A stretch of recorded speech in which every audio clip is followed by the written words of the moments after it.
ever worried that you might be the cool kid? You wear the latest fashions on top of all the trends. Or have you ever worried you were too much in the mainstream, always so generic, more normal than your friends? Well, we've devised a test to put to rest your fears. There's no need to panic if you lend us your ears. Tonight you can't sleep easy after all that you've heard, 'cause if you like the show, then you're probably a nerd. Oh, Canon, it's Canon, it's all.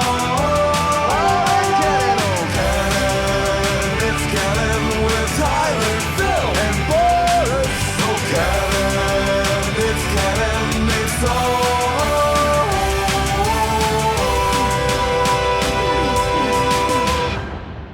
in Canon. Hello, everyone, and welcome to the latest episode of the It's Canon podcast, the podcast where we talk about all things everything, the podcast where we talk about all things movies, video games, comic books, Lego toys, anything and everything, because everything is in canon. As always, we're your hosts. I'm Boris, and this week I'm joined by Phil. Hey. How are you all doing? And Tyler.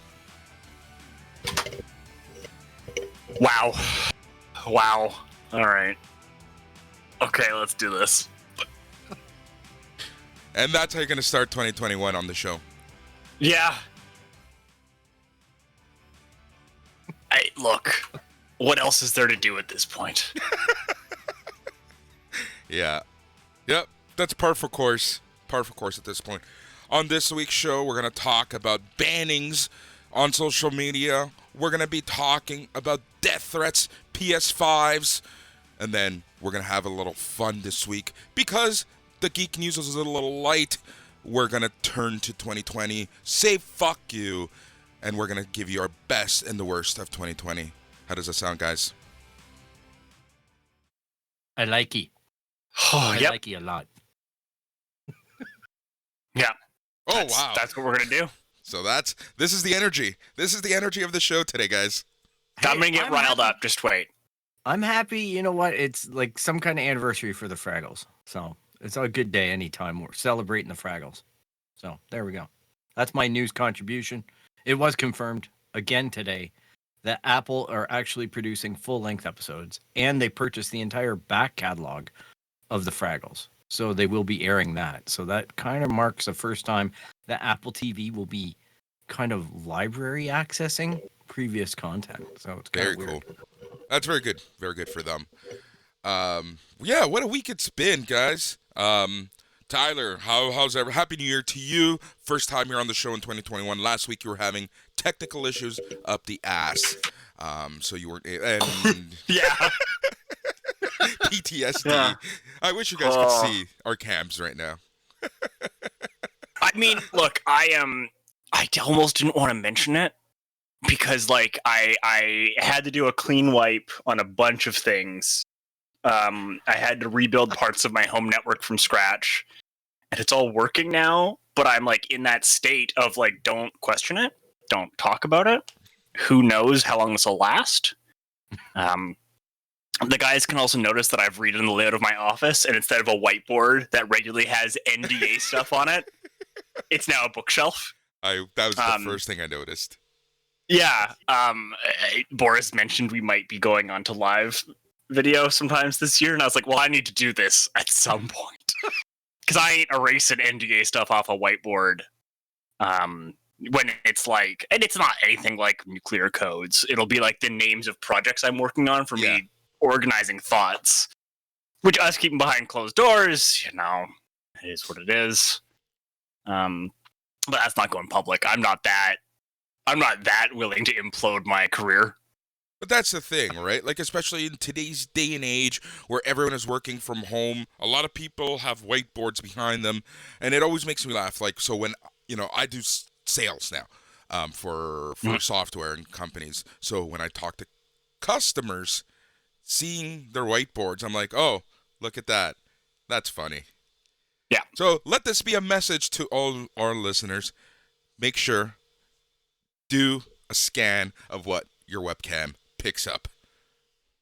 Yeah. And or, like, I don't know, use one of those filters so your background can't be seen. Yep. Yeah, but you can never trust those. Like Well, I've seen them go horribly wrong in meetings where people are Well, like you have trying the to make blur. out The blur like works they're- the best. Yeah. That's what I mean. I meant the blur that is just like it focuses on you and it kind of blurs everything out. Well, people can enjoy the Star Wars-ness that is behind me. Yeah. You guys can see my holy trinity. Mm-hmm. Are the Hey, birds chirping today? Hashtag Latino. Yeah, gotta have your crucifix. Sorry, Is it sorry. Latin X. Latinx. Come on. Is it a happy Jesus or a sad Jesus crucifix? It's not Buddy Christ. No, He looks all right. He looks pretty happy up there. he's all right. Yeah, this is And separately a thing. We're gonna nerd out about this. I've visited a bunch of cathedrals in Italy and Spain and have like gone on lecture tours and shit talking about the difference between happy Jesus and sad Jesus. what's wrong, Phil? It's a delight. Laughing at the absurdity of this. Like we brought in Kevin Smith with Buddy Jesus. Just the actual absurdity of it. Because now I'm thinking about every single church and cathedral that I've been Yeah. into, and thinking about Mhm. the pained look expression on Jesus' Yeah. face or his contentment. Like Yeah, I get creeped out when I see content Jesus because Yeah. I'm like, it's a cross. You know, it can't be too You- comfy. you know what That's a freaks happy me out Jesus. the most That's a though? happy Jesus. You know what freaks me out though? Happy What? Aryan Jesus. Like Ooh. when Jesus is blonde hair, blue eyed, and happy on the Mhm. cross, I'm like, oh, that's some low key white supremacy. Yeah. And the show has officially been flagged. Oh yeah, you gotta be. Look, I had a customer this week go on about how it's brown people's fault that Toronto and Ontario have these COVID numbers. Yep. Because it's just gotta be. And I'm like, how? She's like, oh, you know those people with like 30 to 50 people in their household. And I was like, oh, you're not even hiding it. Yep. Yep. Here's the thing. You should have asked that chef's person kiss. what they did over Christmas and New Year's. And it's like, oh, I had my entire family over is what the Yes. response is probably going to be. No, he drove down to Toronto for him and his son to deliver gifts to people in their homes. Yeah. Oh, there's the Yeah. Yeah. hands. Yeah. Anyways, Tyler, what have you been watching? What's going on in the world of Tyler? That's where I meant to go with this, and then we just Yeah, no, Right. my office is a lot better now. So, I one of my Christmas gifts was I got an NAS server, so I set that up. Boris is looking really close. Are you trying to look at what's on the shelf? to the other side of you. The 3D printer. Yeah. Yeah, Nice. it's quiet right now. I It's like an Anycubic Mega S. Wow. We're still working on the new layout because the new camera. This is a temporary camera angle. The final one's gonna be more like that. Yeah. A little more to the right, but I gotta like. And I love the I the got- fisheye look. I love the fisheye look you got going. Yeah, I don't. I somehow messed with my effects on my camera when this reset, and it's the same camera. I don't know. I gotta work on fixing that too. Have you had time We've been to watching watch a anything? metric ton of movies. Yeah. It's been movie catch up time. Mm. Watched Soul. Watched. What else did I watch? I'm just pulling up to see what I've been watching. What else did I watch? I watched Adam Brody's attempt at a comeback called The Kid Detective. Oh yeah. Way better than you expect. Really? Better than it has any right to be.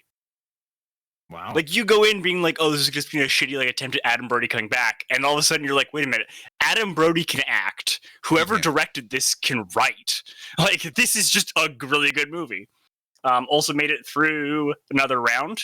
Mads Mikkelsen plays an alcoholic in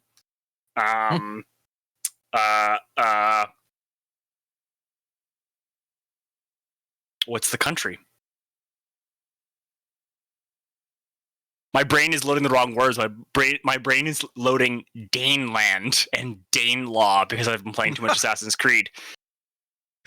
What Danish? It's the Danish Norway. people. Nope. South of Norway. south of Sweden. It's the other. There's 4 Nordic countries, 5 you add Iceland. Help. Are you thinking like Amsterdam? That's area? that's the Netherlands. That's Netherlands, not yeah. Nordic. I'm thinking Netherlands, so yeah. All right, if you're talking that. The Danish Netherlands. people are from Denmark. Is the one I'm thinking of. Denmark? Jeez. Ah. You know that I let Yeah. that one go, right? Like I was just I know you did. I was asking for help, and Phil's there, like, we'll figure this out, buddy. And Boris is like, this is grade A content. Rewatched Attack the Block, John Boyega's like first big breakout. yeah. And the guy How was who directed it went on to write Ant-Man or Cord Ant-Man. I've seen it before. My wife has never seen it. They have like a $500,000 budget, and they do so well with it. Yeah. It's just a tight movie. It's well put together. Oh, it's just good. It's just solid. For my wife's birthday, we watched Cats 2019 again. Happy birthday to her. I mean, the best part of that was watching multiple people on the Zoom call who had never seen Cats before Oh gosh. go into looks of terror. Like Yeah. that was what got it. Yeah. Yeah, I've been watching a lot. Good. That's very good. How about you, Phil? What's going on in the world of Phil? You know what? A lot of gaming. Doing a lot of Stadia life, Nice. which is becoming a thing for me now. As well, I've been watching The Expanse, getting caught up on that current season, but nothing too earth-shattering or whatnot. It's Stadia is the biggest thing for me. Stadia, I'm becoming very, very impressed with. I had done a full playthrough of Jedi Fallen Order on my PlayStation 4 Pro last year. I had started probably about halfway through on my Xbox One, and I noticed that the same issues that I had on the PS4 Pro were present in the Xbox version, and that's whenever Saw Gerrera is involved, especially on Kashyyyk. When he pops in, it literally pops in. It gets all funky. It really gets funky, and it's something that people have noticed, that the game starts to slow down on these platforms. And I even further validated it by share playing a friend of mine's PS4 version on the regular PS4, which was absolutely horrid for it compared to the Pro. Interesting. So I'm playing it on Stadia, and I don't have that issue. So I'm really enjoying the fact that the game actually performs well. So Very cool. Very cool. And there you go, benefits of Stadia. Updates done behind the scenes, servers behind the scene. You don't have to worry about anything. You just get to actually enjoy the game for what the game is. That's very cool. What else have you played? it's been dangerous for me because of the vacuum that was Christmas and the sales that they put on. Oh my god. I bought Assassin's Creed Valhalla. Mhm. I also bought Watch Dogs 3. Yep. And the Stadia Pro gave me a whole bunch of free games. So I got F1 Racing. I bought the Grid. I bought the Doom series. I bought Tomb Raider, the first adventure game. These things were all selling for like $5 and $20 type thing. I mean, that's what they're going to help get you, right? Is that they're going to get you with that install base of your games, and that's going to help them out with their. Yeah, I'm doing it in part like just to have the freedom and the mobility of playing the games on that platform, just because of just how convenient it is. Yeah, but I'm also doing it as a direct comparison for the show here. Oh, totally. I know Boris and I, like, we've chatted about it, and so I've committed to doing a little bit deeper of a dive on the gaming end of it. Like, obviously with Cyberpunk, with Valhalla, with Watch Dogs 3, I don't have a basis of comparison, and I'm not ever going to entertain that. But with some of the older games, like Doom, like Jedi Fallen Order, racing games, I have Borderlands 3, which you guys know about. I got it for 80 cents. Yep. That type of thing. I'm trying those games out just because I want to see where there is any fall down point, like where it might be more beneficial to have your own gaming system. Like the only Achilles heel here is the internet. Like, Yeah. you know, that's basically it, and that's a pretty small issue considering most of the games that we play on our standalone consoles still need to be connected to the internet Yep. in order to have functionality. So Yeah. I don't really see it as too much of a weakness. Outside of like your actual physical speed of the internet, right? Like it depends, Mhm. and then that can vary. Because good news there. When I'm home in my home apartment, Phil, I sent you the message. I don't think I sent it to Tyler, but we upgraded to the Ignite internet from Rogers. Holy shit! So I was getting about 30 megs before, which is not bad. That's, you know, not the worst. But when a lot of people are streaming, gaming, whatever, what have you, Mhm. it That can eats take it a beating. fast. Yeah. We're at 250 to 300 now. Oh, Yeah. chef's kiss. Yeah. Yeah. I'm jelly. Yeah. I think I think we gotta mention, because you said we have a lot of international listeners. It's worth noting that Canada, for being like a G8 country, I think we have the worst internet in the G8. Yeah, we do. Probably the most expensive. And the most But yeah, expensive. that's what I mean. It's a combination of expense for what you get. We have some of the worst in the developed world. Like, we literally have the And- worst and just- cell phone plans. Due to the vastness of the country too, that hinders a lot of stuff because it's hard for them to implement. However, in the GTA, we are beneficial, but Yeah. pricing wise, it still taxes us because we have to support a lot of the infrastructure that needs to go in to cover the worse off areas. Yeah, companies it's- spread the risk. Well, it is. Yeah, it's complicated though, because like part of the reason we're paying so much now is because for a long time, you know, the government was just kind of like, I don't know, we're gonna let the market solve internet, and people in Iqaluit are like, what? Yeah. Yeah. And you know, you can say move to them, but no matter what your moral framework is, people in Iqaluit are the reason that we get to claim control over the Northwest Passage. Yeah. So Exactly. Yeah. So that's that. What else have I been doing? I've been doing a lot of I've been playing two games mainly. So Cyberpunk, I was blowing through the main quest for a while, and now I just started doing a shit ton of side quests. So I've been having a lot of fun with that. some of And those then- side quests are bananas fun. They really are, and I love how they vary in, you know, I'm gonna get shot up versus stealth versus I'm gonna, like, you know, go into this room and kill everyone, including my friends, to just I'm walking around. Like, they're so varied and tons of fun. So I've been having a lot of fun with the side quests.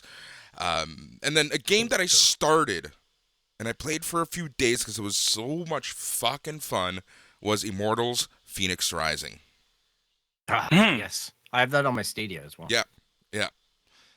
So much fun. It's so much fun, guys. If Told you. anyone wants a fun game, a funny game, because you can have fun playing video Yes. games, it's this game. The script, the voice acting, it's really cheesy, but the game is a lot of fun. Yes, you can make a lot of comparisons to Breath of the Wild, but it's still it still has its own look and feel to it per se. It's a lot of fun. Ubisoft actually made a half-decent game. Now, one thing that I wanted to bring up is the fact that I've had more crashes with Immortals Phoenix Rising than Cyberpunk.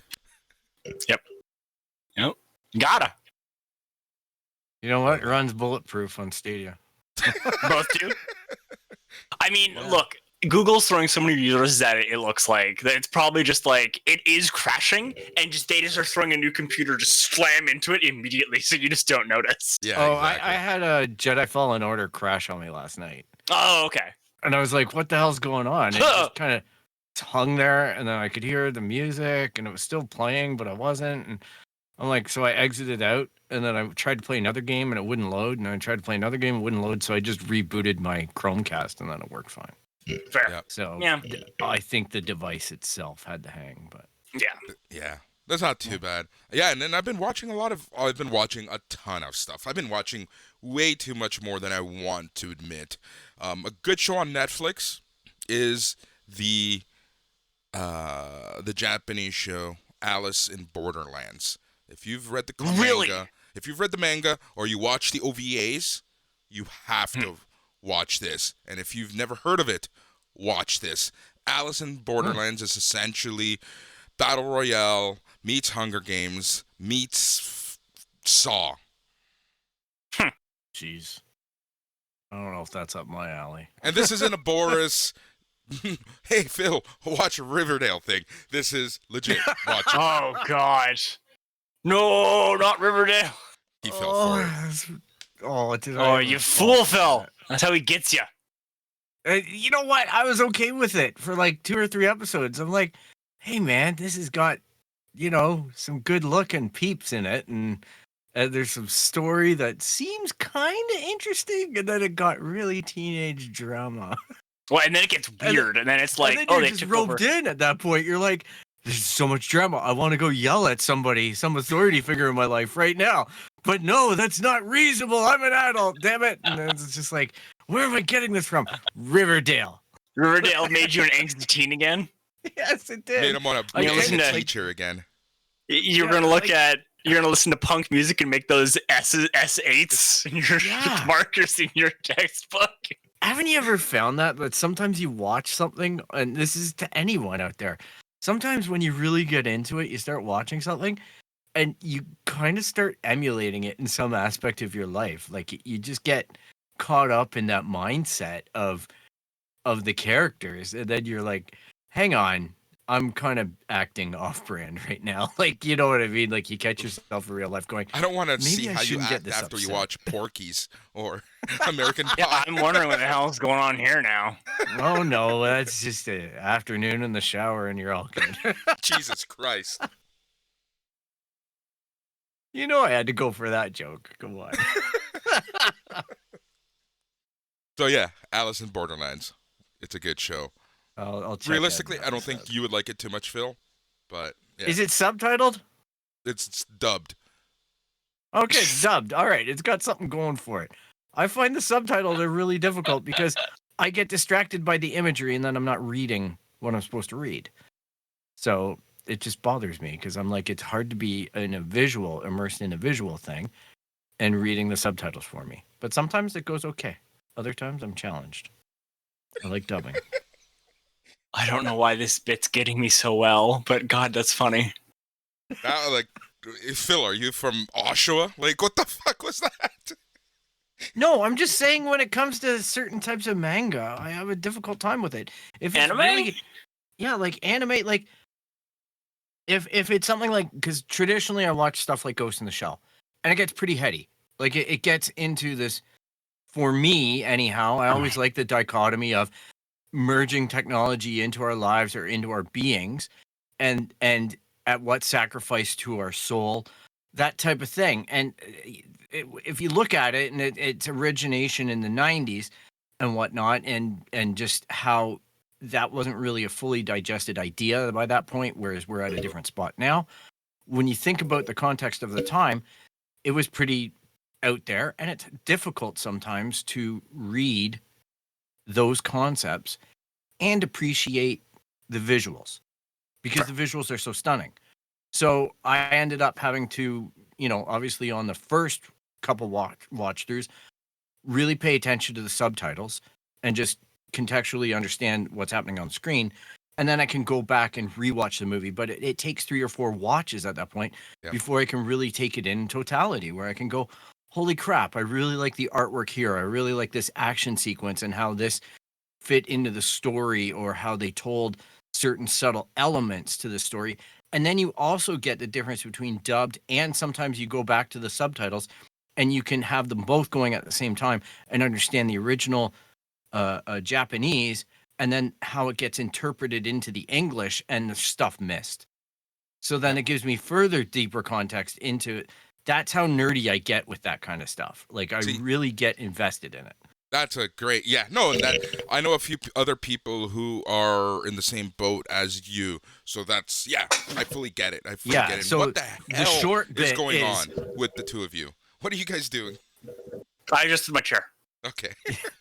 So okay. the short bit is always, I would rather it dubbed because then I get to do both things at once. Yeah. But it sounds like a bit of a cheap shot at subtitles, and it's not. It's really difficult right now. I'm trying to get through Akira Kurosawa films in my spare time, and those aren't dubbed.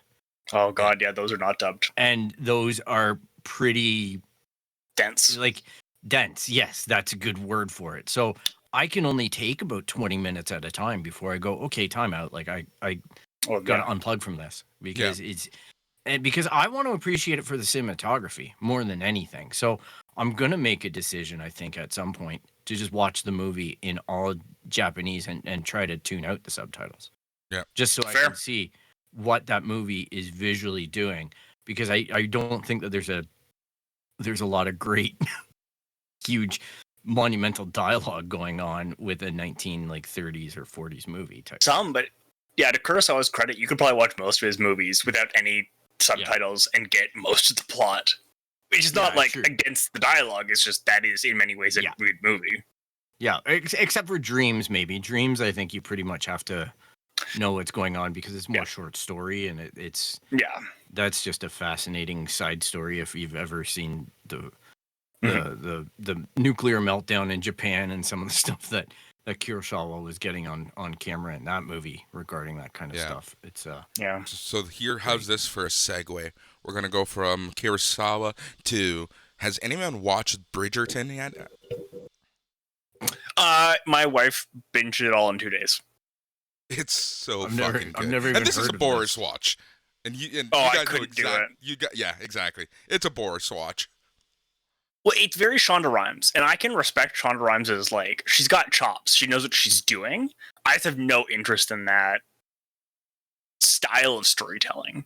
Yeah. what is it? It's So it's a period drama, a la like a Jane Austen era, with modernized casting, colorblind casting, and a modernized kind of costuming done by Shonda Rhimes. So it's like a little bit Jane Austen meets Grey's Anatomy meets Pretty Little Gossip Liars. Girl Yeah. almost. Yep. Yeah. Yep. It's based on a series of books, and the lady behind them was like a champion at writing. I think she wrote like a 9-book series in 5 years. Wow. She's a champion. If you look at the lady, I can't remember her name, it's escaping me right now, but the lady who wrote the books that those are based on, I think she's written like 60 books since the 90s or something like that. Like, it's Did you get- obscene. Can she get in touch with R.R. Martin?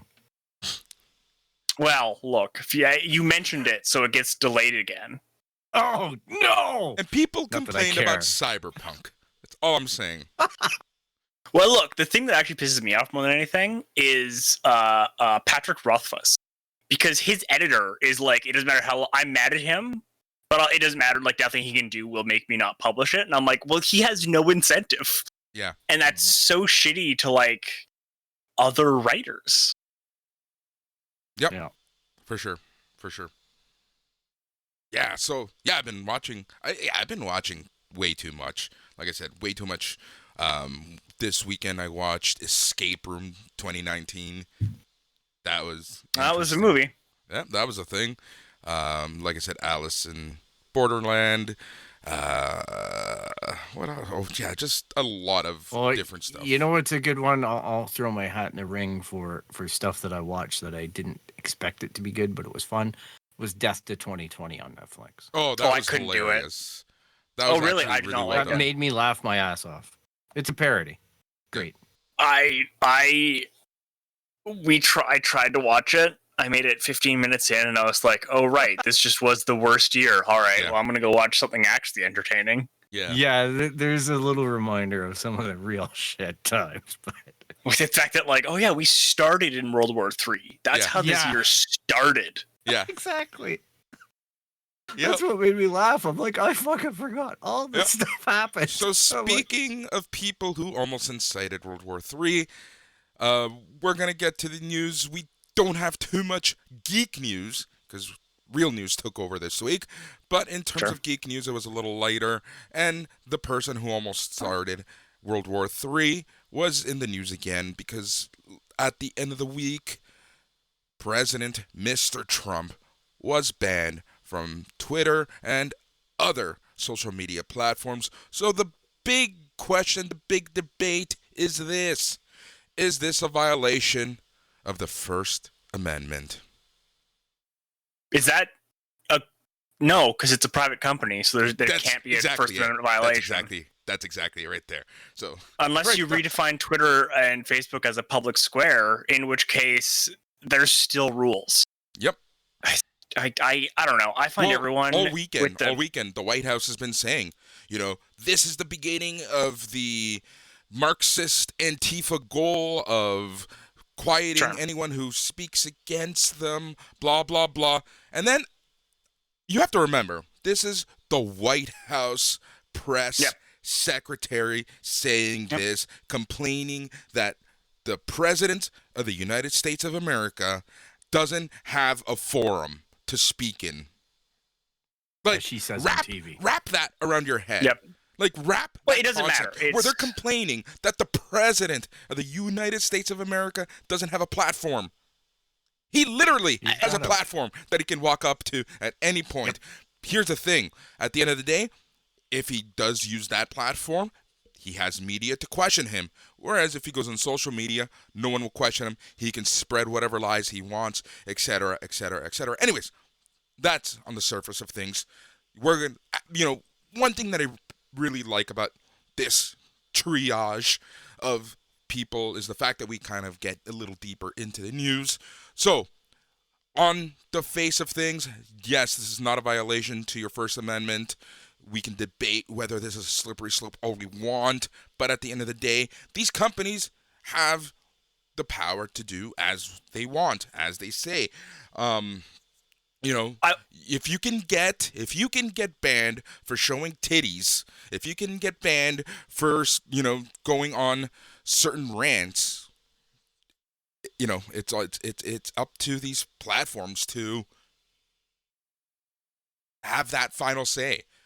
So the other thing that's worth remembering, I think, is that multiple longitudinal studies have proven that almost every social media platform is actually pro-conservative. Yeah. Mm-hmm. Facebook has been repeatedly demonstrated by academics and statisticians to be preferential towards right-wing and Trumpist policies and talking heads versus people who are against them. Yeah. So, but this is the thing. It's worth remembering that. Yeah, but I'm going to counter that, and I agree 100% with you. But I'm going to counter it just because I know that there's going to be some listeners, like Todd from Tennessee, who are going to turn around and say, you're lying, those studies are fake, blah, blah, blah. So, the issue now is that you can't reason with anyone, right? You're either on one spectrum or the other, and there's no middle ground anymore. There's no, everyone just says that the other side is lying at this point. See, I think that's a false comparison, and it is a talking point that inherently privileges people like Donald Trump. I mean, I got in a fight with someone on the other day who they were like, look, the left and right are both so bad, and they say that the other side is the enemy no matter what, and that if they disagree with you, you hate them. And literally Joe Biden is asking for concessions and to work together. And, whether you like the mainstream Democratic Party of the United States or not, they have bent over backwards for 30 years to make concessions and to, work with the other side. And they just get told that they're obstinate and not working with them the entire time, no matter what. Yeah. Since Bill Clinton, they have done whatever they can to get people in the right wing to play ball, and it doesn't matter. And at some point, even buying into the framing device is you're buying into the problem. Yep. Yep. I think go ahead. Sorry. I was going to say, I think a great comparison is, the white supremacist Nazis are no longer the grandmother in the attic of the Republican Party or the Conservatives here in Canada. You got to remember, Conservatives in Canada created the Proud Boys, and we have pictures of our Premier of Ontario hanging out with them and doing media appearances with an openly white supremacist, openly misogynistic group. Yep. And on the left, any time someone says something like, well, actually, we should kill and neuter all white people, you get just as much hate from people who are ostensibly part of this left. And there's this faulty comparison between the right wing, where, largely speaking, people fall in line. Even Mitt Romney has not really pushed back against Donald Trump and some pretty blatantly racist things, versus any time AOC has to fight members of the Democrats and members of the Republicans, and so does Nancy Pelosi. This idea of a unified left buys into just a faulty framing, and I am very concerned if we continue to support that. And that's to say, there are 100% nut jobs online who, if you say maybe I think that the cops need to be retrained and redone versus abolished entirely, they're still going to attack you. But the difference is Joe Biden doesn't support them. Yeah. And Donald Trump supports lynching Joe Biden. Yeah. Yeah. That's right there, a major thing. But yeah, going back to the actual social media platforms themselves, and they're essentially watching out for themselves at this point also, because I have a feeling 100%. that all of this is going to be scrutinized. They've been told by the authorities to keep data on, what's been happening over the past few weeks, because there's going to be a deep audit into all of these platforms and to see how they were openly able to organize such a shit show, So, I think that all, Twitter and wherever else they were organizing themselves, WhatsApp, Telegram, exactly, so private Facebook groups, Discord, exactly. So these groups are just trying to now reactively look like they haven't been quote unquote helping them per se, because if this stuff was flagged, how often does stuff get flagged and just ignored, right? Because it doesn't break any rules. But now these companies are going back and deleting everything after the fact and whatnot. But they've been told to keep the records, blah blah blah. Because there's going to be a deep, there's going to for sure a lot of conversations about social media, what's allowed, what's not allowed, and whatnot. And these companies it all comes from the simple fact that the people who participated in Wednesday's shenanigans and loss of life, and I'm not trying to diminish the seriousness and of what happened Wednesday, but I'm just saying, if they didn't post and brag about it on Twitter and other platforms, this would be less of an issue. But now they're trying to expunge the records, right? To say, oh, delete this, delete. But it all went up there. The internet has a long memory, and now these companies are becoming hypersensitive to, what people are actually using the platforms for. Yep. Right. And it's a scary thing, because I see on one side the groups are going, well, this is like 1984, because Twitter and them are not participating. I mean, that's just that's just hilarious, because I'm like, well, 1984 is about them participating. It's just becoming just such a weird echo chamber for me. I saw a TikTok parody thing on that. Yeah. So I don't know who it was, but it made me laugh out loud, because I'm like, she was right. I mean, I think that's the value behind this deplatforming stuff. And again, studies have shown that deplatforming people off of major things lessens and slows down their movement. Yeah, so the harder it is to find and the harder it is to congregate means you're taking steam away from... And the more steps that are involved and the more things, and you lower discoverability. But to use someone who I think that, is less contentious than Donald Trump is someone like frickin' Richard Spencer, who is openly part of the Ku Klux Klan. And he gets kicked off of YouTube and shit because we don't support the Ku Klux Klan. Mm. And the fewer places that you can find him, the harder it is to be Affected by his worldview and to fall down that rabbit hole. And, you know, the one side of it is people who can go like, well, every individual's an adult and you can make your own decisions. It's like, yeah, but that's not how policy works. Like, policy's about trends and averages. And yeah, if you know, if more people being exposed to white supremacy makes more white supremacists, maybe we should try to prevent them from being exposed. Yep. Exactly. Yeah, I have no problem with sanity prevailing here. Like honestly, the harder it is to find the stuff and the less you use. I've never been a fan of diplomacy by Twitter anyway from this current presidential regime. I'm not a big fan of that. I think the politics it certainly does surface on these platforms, and that's fine. But I don't believe in diplomacy by it. You know what I mean? Like, it literally is like a Mark Maron sketch for me, where it's like every day you turn on Twitter and you go, "What the fuck is happening now? Like, what did he tweet?" You know, and I don't even follow him, and it's impossible to keep him out of the feeds and whatnot. So it's crazy world, man. Crazy world. And you know who predicted, and just a lot of people predicted that the internet and social media would turn into this, but there's one person who really talked about it a lot, and this clip has resurfaced over the past few days. This clip is from 1999, and that's David Bowie. David Bowie, if anyone wants to go watch it, it's up on a lot of things right now.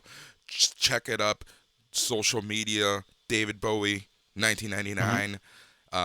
You know, he really talks about kind of like how social media is going to really, you know, amplify the voice of good and bad. He talks about, you know, one of the quotes is, "The internet is now.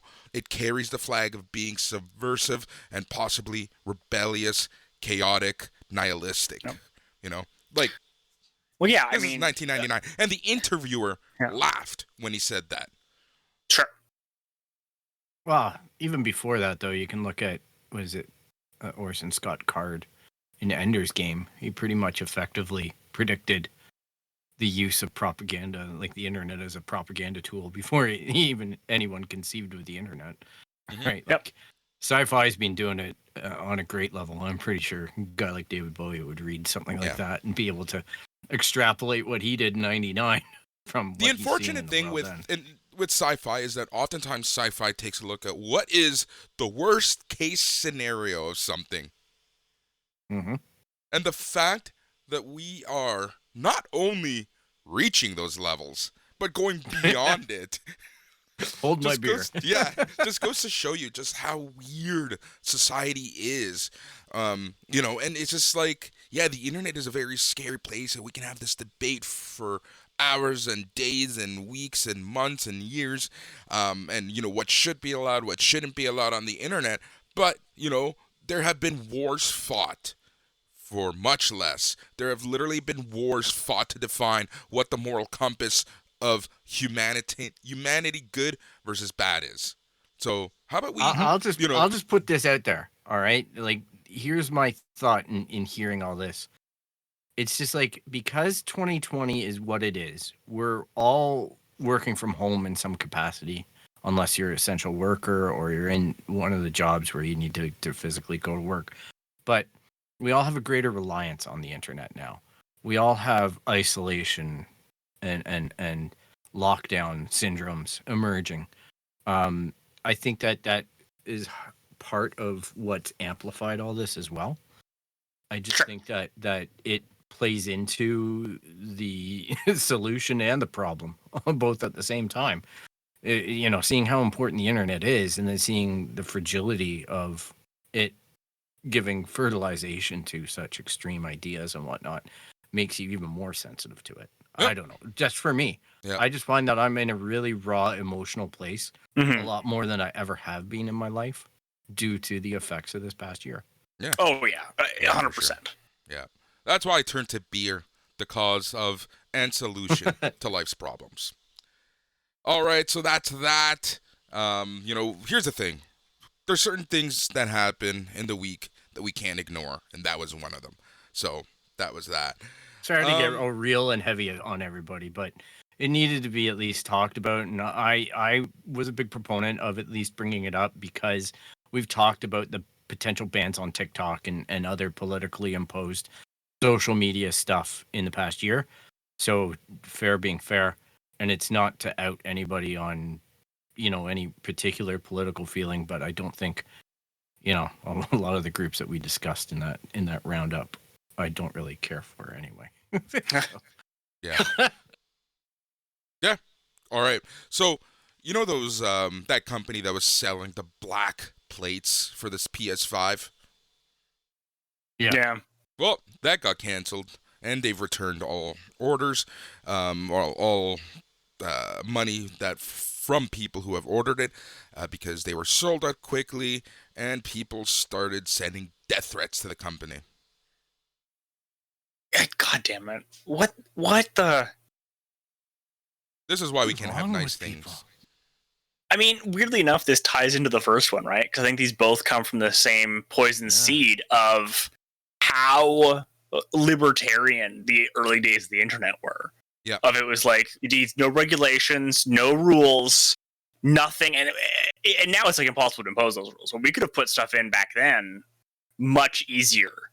Mm-hmm. And I'm not saying, but I don't even know. I'm not saying I know what they should have been, but god damn it, these both come from this place of like, I should be allowed to do whatever I want. Yeah. Fuck Yep. everyone. I just think that it's really symptomatic of people, again, I'll fall back on it, being in such a weird, emotional, vulnerable spot and overreacting. Like, I just think that it's people just being stupid and not even realizing that they're being that stupid. I think, my guess would be years from now, they might go and look at something that they maybe said and go, oh my God, I can't believe I even said that. I'm hoping sanity prevails somewhere, but it's a freaking product. There's no death threats needed over video games, over video game accessories, over anything like that. If it's life or death and a loved one on the line or whatever, here's something I hate to do this, but it is on my chest. All right. 5 people lost their lives on Wednesday. Guess what? Like, what are we at now? How many thousands of people have lost their lives due to COVID? Like, get upset about the stuff that's happening. Don't get upset about crap like black PS5 plates. Like, Yep. jeez. Yep, there's bigger stuff in the world, and I know that this stuff is a distraction, but it should be just that, a distraction. Anyways, that's that. I thought that Sony didn't want these black plates out there. I thought that they said something like these plates that they don't want any coverings on the white plates. They don't want different materials because there's heat conduction or something. That was always my between the lines reading. I haven't gone heavily into it, but I know that a lot of companies have stopped making skins and things like that after Sony has gone after them and said, do not even think about this. Like, this is, and I don't know if it's Sony trying to protect their own backyard or trying to protect the integrity of the console, which I think that's, what people are thinking is going on or what Sony are claiming. But I thought that was the cease and desist type thing. I didn't think it was death threats. Jeez. Yep. All right. So here's an interesting one that could affect a lot of things, including PS5s, including Xbox Series X, including cell phones. And right now, this week, it will be affecting your Fords. And that is because a Ford plant in Kentucky is closing because there is not enough semiconductor chips. Digging into this a little more, there is a global semiconductor shortage right now. Wow. Now, there's a global shortage of like everything right now. Yeah. Toilet paper. Plastic, paper Yeah. products, Oh, metal, Yep. tin, yeah, aluminum. steel. Yeah. Like Coca-Cola has had to stop making a lot of their products like Coke, Cherry Coke and things like that because they don't have enough aluminum. They're Yep. only concentrating on their main brands like Coke, Diet Coke, and Coke Zero. Yep, exactly. So, for example, going back to cars itself, just because this is the most prevalent one that will impact the markets right away, Volkswagen late last month, so a couple weeks ago, they said that the bottlenecks meant it would produce 100,000 fewer cars in the first quarter of the year at sites in Europe, North America, China, because its parts makers, Continental and Bosch, have struggled to secure supplies from their contractors. So we're talking about like in the hundred of thousands of less product. But as well, it's a slow time for cars, right? Like I've seen, aside from maybe Tesla, most companies are reporting a downtrend right now just because of the global Tesla is going to start seeing issues with batteries soon. Yeah. Well, not to mention the fact that like they keep violating lockdown orders. Yeah. But they're going to move to Texas. Yeah.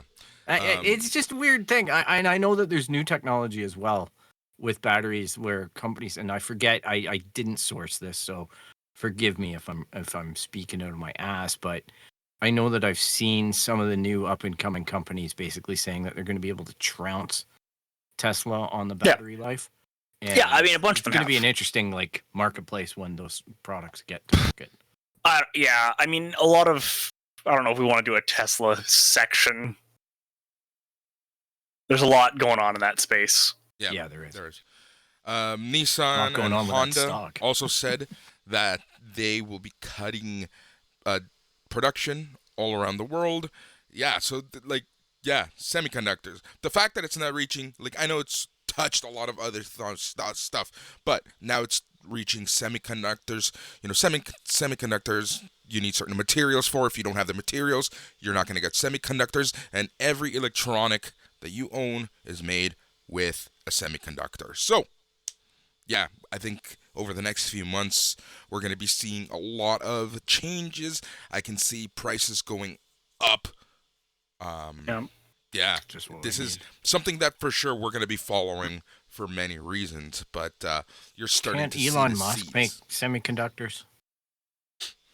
Can Elon Musk make semiconductors or something? Well, look, and then he'll ship it to Thailand and it won't work, and he'll call the man a pedophile as a result, right? Yeah, true enough. I mean, the other side to look at it from this is the fact that this is just another domino in what we're going to start seeing happen, where it's you hit this issue where it's like there are shortages, so production goes down, so people lose jobs, so people have less money to buy things. So there's more, so people don't produce as much. So there's fewer jobs. So there's more shortages. Like, this is how very easily we can end up in, like, we haven't even recovered from 2008 fully. Yeah. And we're going to hit another depression, it looks like. Yeah. Yep.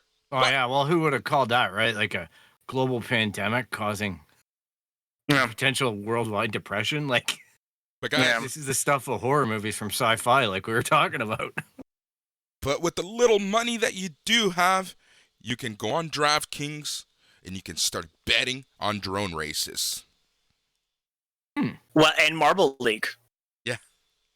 Gotta go watch that Gels Marble League. Sponsored by Virgin and last week tonight. Oh my god. I'm just gonna say it. Woot woot, my midnight wisps. Oh man. With your all your spare cash, you can buy lightsabers. I love it. I really like that. I just got my new Darth Revan lightsaber, so I'm happy, ladies and gentlemen. Early birthday gift. Yep, early birthday gift for you. All right, guys. So I think that in terms of news, that wraps stuff up. And like I said, we're also going to talk about the best and the worst of 2020. Hey, all the depressing news is over. Let's have some fun. Yeah, so we're going to start with the worst because we're going to try to end on a positive note. So we're gonna take a look back into 2020. We have some categories, and yeah. So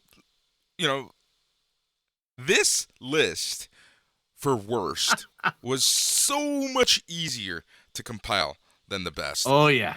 Disagree. Disagree? Oh, I Disagree. love that I love Tyler's your optimistic. optimism. I love your No, optimism and your No, happiness. there was so much bad. I couldn't make the. That's what I figure mean. What was the worst? Oh God. You said it was easy. I'm like, no, it's hard. How do you say? You're right. Oh, turning my own words against me. I love it. Oh. All right, what category are we doing first? There's a lot of crap, man. There's a lot. I mean, I found that in the arts there was a lot of crap and a lot of very good this year. So we're gonna go through it all. Yep. All right, guys. So, I left the categories somewhat open for interpretation, just because I wanted to have a lot of fun at this. So the worst. All right, we're gonna start with worst TV show of 2020, and this doesn't necessarily mean that it came out in 2020. It's something that we talked about, something that we watched, something that you did in 2020. Worst TV show. We're gonna start with Tyler. Lower Decks. Like, obviously, it was Lower Decks. Obviously. Phil. God, that was a bad show. For those people who need a refresher, you can find our 12 Days of Christmas where we take a shit on Lower Decks. 10 episodes. Also bad, Avenue 5. Terrible show. Don't know how it got greenlit. Horrible show. So bad. My pick was obviously Lower Decks, but I have a backup pick to give us the spice of life. Okay. Muppets Now. Oh, I didn't think it was worst 5 level. I thought I was so disappointed. I'm sorry. Oh, I think that was your goes expectation. hand in hand with my expectation that I had built it up with. Yeah. And there was so much excitement in all the little Muppet places that I get internet Muppet stuff from. Mhm. There's so much excitement. And it was kind of like going into the Phantom Menace. It was like, I'm excited that this is existing, but I don't know how I feel about it with a lot of these enthusiastic Muppet people. And I'm like, I'm just going to call it. I've taken shits that are better than that fucking show. Like, I was just really not happy with it.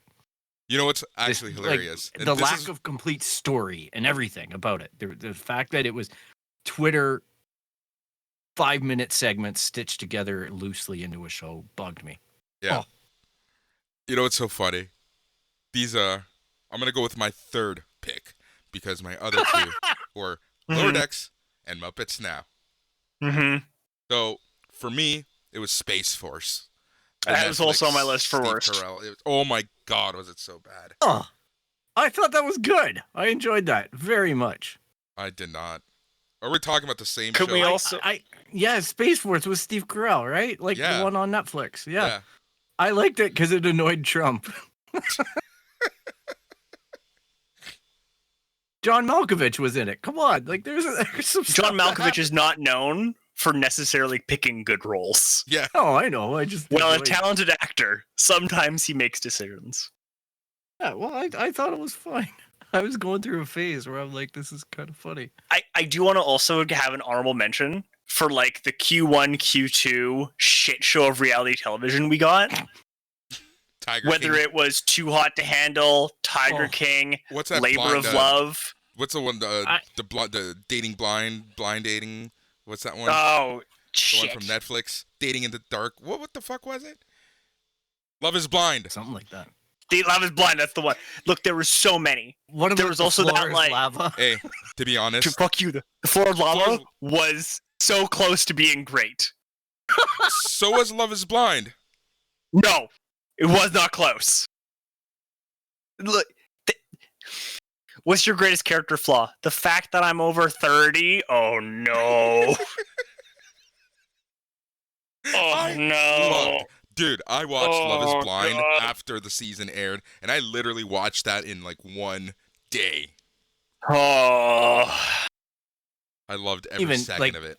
I saw the world going nuts for that Tiger King thing, And I was like, I'm not touching this ever. I'm so What? glad to say I've never watched an episode. Same and I here. don't plan to. And now Carol Baskin's on Dancing with the Stars. Known murderer Carol Baskin. Yep. Well, Dancing with the Stars has put some interesting people up on there. That's been a questionable show. Sean Pandemic Spicer. or Hey, don't not. fuck John Yeah, don't fuck with Dancing with the Stars. Don't fuck with my Dancing No. with the Stars. Just think it's dancing with the pseudo stars. I don't know. Like there's No. been some really weird choices in the. It's how you attempt a comeback. Yeah. Exactly. That's It's all a it career is. Kickoff. It's a career relaunch. Show. Ron Perry? Was Ron Perry on there? Rick Yes. Perry? Rick Perry. Rick Perry. Hey, Rick Perry, I got glasses now, so you know I'm smart. yeah, but you know what? Billy D. Williams was on there. God love him. He tried to make it go with that hip. Oof. Lisa Vanderpump to was go in get it it also. with Hey, there are legitimate stars that go on there. It's just I'm not actually shitting on that show. I'm shitting on their willingness to platform monsters. Yeah. Yeah. Yeah. For Yep. sure. Any other honorable mentions for worst TV shows of 2020? No. All right, Fuck so here are our picks. Lower Decks, Muppets Now, and Space Force. Oh, dear God. Man, 2020 was so long. Just remember, Space Force came out in the summer. You know? Like, It was a good this- time. It was a good time. crazy. I enjoyed it. It was such a long year. All right. Worst book.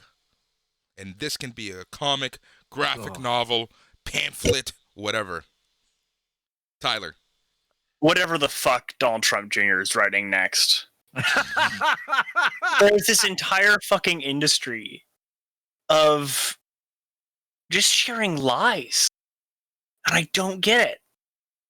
I don't understand how any publisher or how about this? Jordan Peterson's new book. Jordan, clean your room and take personal responsibility. Oh, but I got addicted to benzos and ate a meat-only diet, so I'm now dying and have to be put into a medically induced coma in Russia to survive. Peterson, who is like, oh no, you shouldn't criticize anyone until your own house is in order. Like that fucking piece of shit. Like, I had to mute myself. I had to actually any of mute that myself. shit. There's that whole, and look, like, it's fucked up that I can do a better job defending actual conservative policy points than like any conservative talking head nowadays, and I disagree with all of it. But at least I'm like, I know how capitalism in theory works versus this like vague gesturing towards imagined problem. Oh, Like, do you know that Ben Shapiro wrote a book about being on the right side of history after making a career out of people claiming they're on the right side of history are stupid? Ben Shapiro said that if your house floods because of global warming and rising sea levels, just sell your house. oh my God. Woo. Oh. I couldn't think of a bad book this year that I read. And then Tyler goes and just blows the doors wide open. Okay, anything from right-wing media. Ben Garrison. Ben Garrison as a person is worst books. Oh, if I start reading a bad book, I stop reading it. Like, it's the worst category for me to choose. How he's looking. Oh my Yeah, I think I Lord. got rid of everything that was bad. Well, I'll put forward Phasma, the book Phasma, which came out obviously in another year, but in this version of Earth, I maybe attempted to reread it again, thinking there was a good book in there, and there wasn't. So they're very on point of me, Star Wars. There. Yeah, Yeah, I love I it. could see that being almost like there's the possibility for a good story there, but Now, again, I stand on the. I got disappointed because I had expectations going into it. So, to me, I look at Phasma and I think there's a really cool story about maybe this orphaned girl who grows up in the ranks of the First Order and has a troubled youth Mhm. and rises to greatness despite everything. I thought that there was going to be some redeeming story or some interesting character background in it. I just couldn't dig that she was some kind of like a backwards tribal outcast. Like, just the story that they cobbled together just didn't resonate with me at all. Like, I'm just like, it felt like it was a Conan the Barbarian kind of novel versus a Star Wars novel. Mhm. It was weird. It just didn't really it went down a wrong genre hole for me. Maybe it hits the spot for other readers, and that's great, but for me, that was not a Star Wars novel that I want to go and try. Yep. All right, for me, because it's me, I'm going to go the comic book route, and I'm going to call out the entire year of Batman. Tom King's Batman. Woof. Horrible. You have But created... Boris, Yes. but all these new characters to sell variant covers. Jesus Christ. Number one. You don't like Punchline? You don't like Clown Killer? He has all of the fashion of a 1992 punk. Yeah. What about Mirror Mask? The only...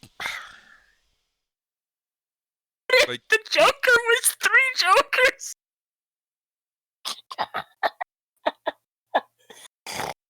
oh, Batman.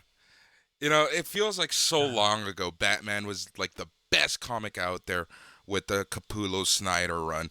And what Tom King has done since he took over at the beginning of Rebirth is just, you know, it was a toss-up between anything Brian Michael Bendis has touched in DC, a la Superman, and the entire Batman run. I wasn't sure which I would hate more.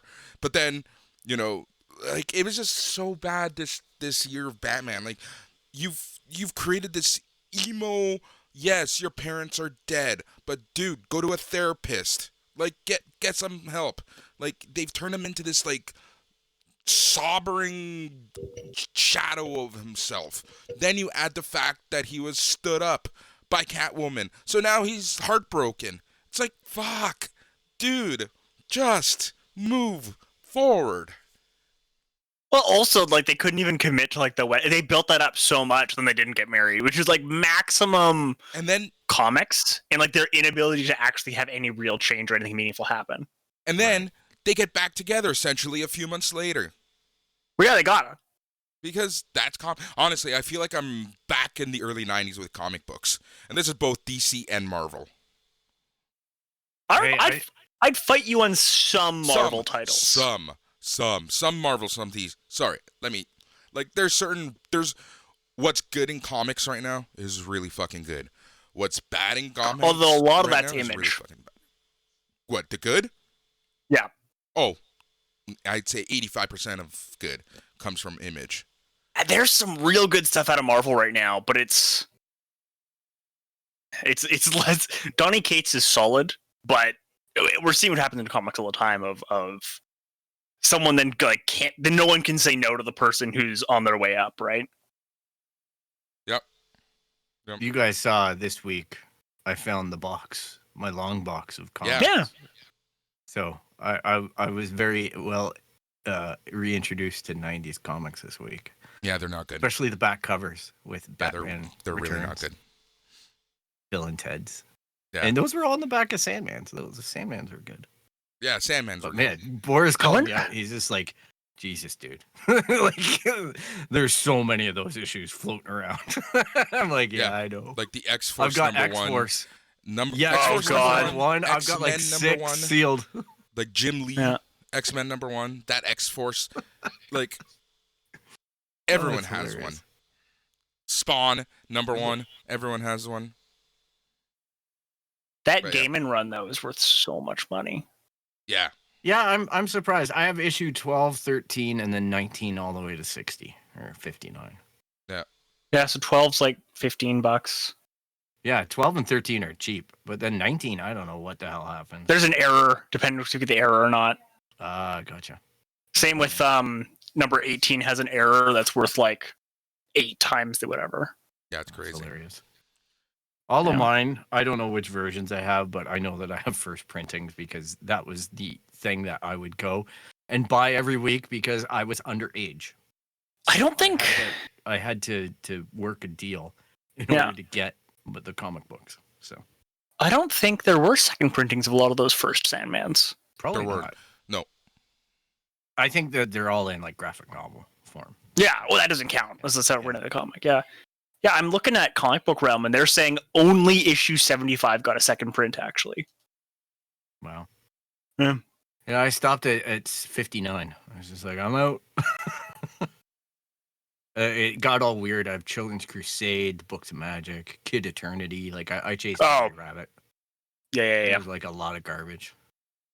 Yep. But that's comics, ladies and gentlemen. That's comics. Well, it's every art form, right? 80% of any art form is garbage. Yeah, they just market and want you to buy and cross. Well, yeah, comics is especially bad for the use of events to try to get you excited. But Oh yeah, because I found all my X-Men with the first appearance of Sabretooth and all that kind of stuff. I was like, oh my god, I am one of you guys. One of you guys. Well, you know how I'm kind of feel on the outside of the comic world, but then I'm like, oh yeah, I was one. Yeah. Yeah, this is the issue. First appearance of Sabretooth, blah blah blah. I had to buy it off the wall. I remember that. It was $10 at the time. I gotta get it. Yep. All right, we're read gonna it. You move gotta have that book. to worst streaming service of 2020 because everyone has a streaming service. It now needs its own category. Phil, what's your worst streaming service of 2020? Netflix. Netflix? Yeah, I found myself not watching a lot of Netflix. Like the stuff I did watch, I liked, but out of all the streaming services that I have, it is the one that bugs me the most in terms of emailing me, updating my phone, and telling me that I've watched 32 seconds of some shit show. Why not finish watching it? And as well, I just find that a lot of the content missed. Some of the content was good. I'm not going to shit on the whole thing. I like the service. It works well. But I just found that almost everything just missed. Like I say, Tiger King and shit like that. There was just too much crap on there. Tyler? Queeby. Oof. That's mine. Oof. Yep. How is it not Queeby? Like, that was the worst thing ever. And it's I didn't still even try going. it. Yep. I didn't even Roku try it. is Roku keeping the bought it. back catalog. I mean, there was a lot of stuff in there that had the potential to be like a good show. Like, there was this really funny, like, quick LGBT history bit where they'd find LGBT people off the street and they'd ask them about their own history and you could win money. And that was like a cute little fun thing. And I was like, it's a clever idea. I'd watch like a 20-minute cable whatever for that. There was a couple of movies they just bought and then just made into Queebies for no reason. As an aside, I looked up how much that Iron Fist 14 is, Phil. Yeah. Do you know which cover you have? Iron Fist. What? First appearance of Sabretooth. Oh, I meant with Wolverine, their first fight. I think it's X-Men. Oh, the first fight. Yeah. I thought you had I'm like not that geeky. No. I was like, that's like a $4,000 comic. Ooh. Queeby's garbage. I didn't like the concept of Queebies, so I never really bought into it or even looked at it. I know it was a joke, like it was panned pretty quickly by most of my groups, by most of the people I would be talking about stuff like that too outside of here. Yeah, but yeah, Queeby was trash. Garbage. Yep. All right. Worst video game console of 2020. Phil. Oh, I'm going to be very unpopular here. I know what you're going to say. I give it to 2. Yeah, I give it to PS5 and Xbox. Xbox X and PS5 because of their shit launches. Yeah. That's the only reason why. I want their stuff. I want to give them my money. But what crap-tacular launches that they had with their products. It got to the point where Angry Man Phil complained to an ad that came up in my Twitter feed from Sony Where Sony's like, why don't you get your PS5 and play this video game now? And I'm like, screw So I you. can't. Where's my PS5? I want to buy one. Do you have one? Because, stop running these ads about trying to get me to buy one if you don't have supply. For our listeners out there, Simple. Phil's been in a great mood the entire episode. As soon as I bring up video game consoles, his face just changed.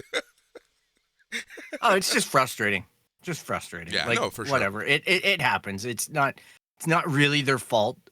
I know they're trying their best. I know it was a challenging thing. I think that they could have done better. I think that they could have limited and tried to eradicate this scalping situation that's gone on. I'm glad that that's getting some attention at least, because it's wrong what's going on. But it's a little bit too little too late. Like, I don't understand why they couldn't have qualified pre-orders with an actual address and married you to that address and go one per customer. Yeah. Like, it's not a difficult thing that we're asking here in order to get maximum allocation of units until they're ready to be sold, and then you can do that, because it made for a shit Christmas for a lot of people, made for shitty holidays, and it's going to make for a shitty start to 2021. Because now I'm debating on whether or not I even buy one for a while. I actually am thinking I'm out of the marketplace for at least 6 months. Yeah. To see what the hell happens. And you're having fun with Stadia, right? Stadia. So, like... Yeah. I just, there you go. The world is lightsabers and toys. Yeah. Tyler, any difference with you? That stupid Atari wood grain box. Oof. Yeah, That's just such a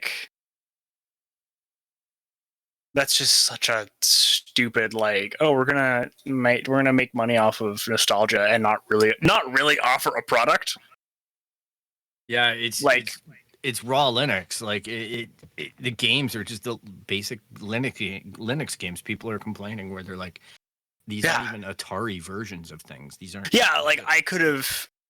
I am a middle of the road tech person, but I could build that with I buy a Raspberry Pi, and it's it's such a. I don't know, that encapsulates 2020 to me. Is an unnecessary product, poorly made, marketed out the wazoo, and making money off of nostalgia while shit is burning down. Yeah, exactly. Yeah. Yep. Mine is the KFC Cool Master, whatever the fuck they want to call it thing. Why?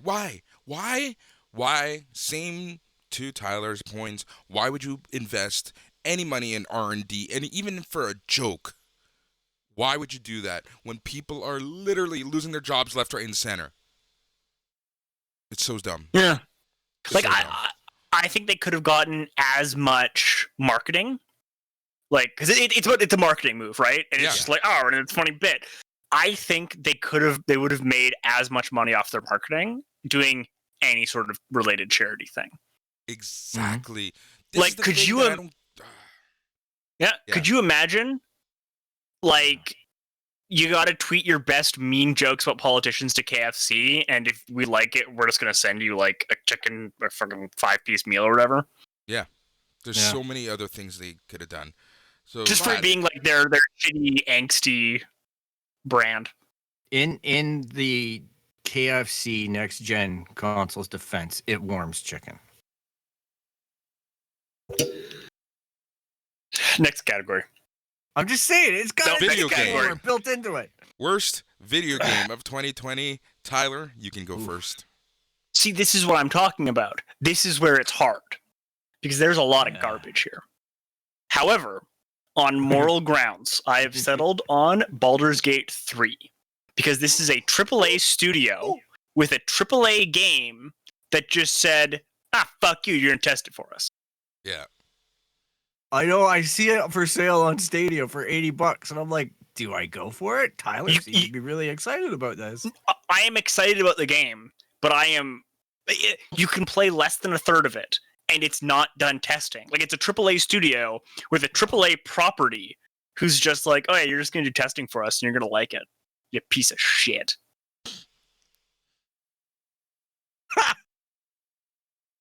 like I don't.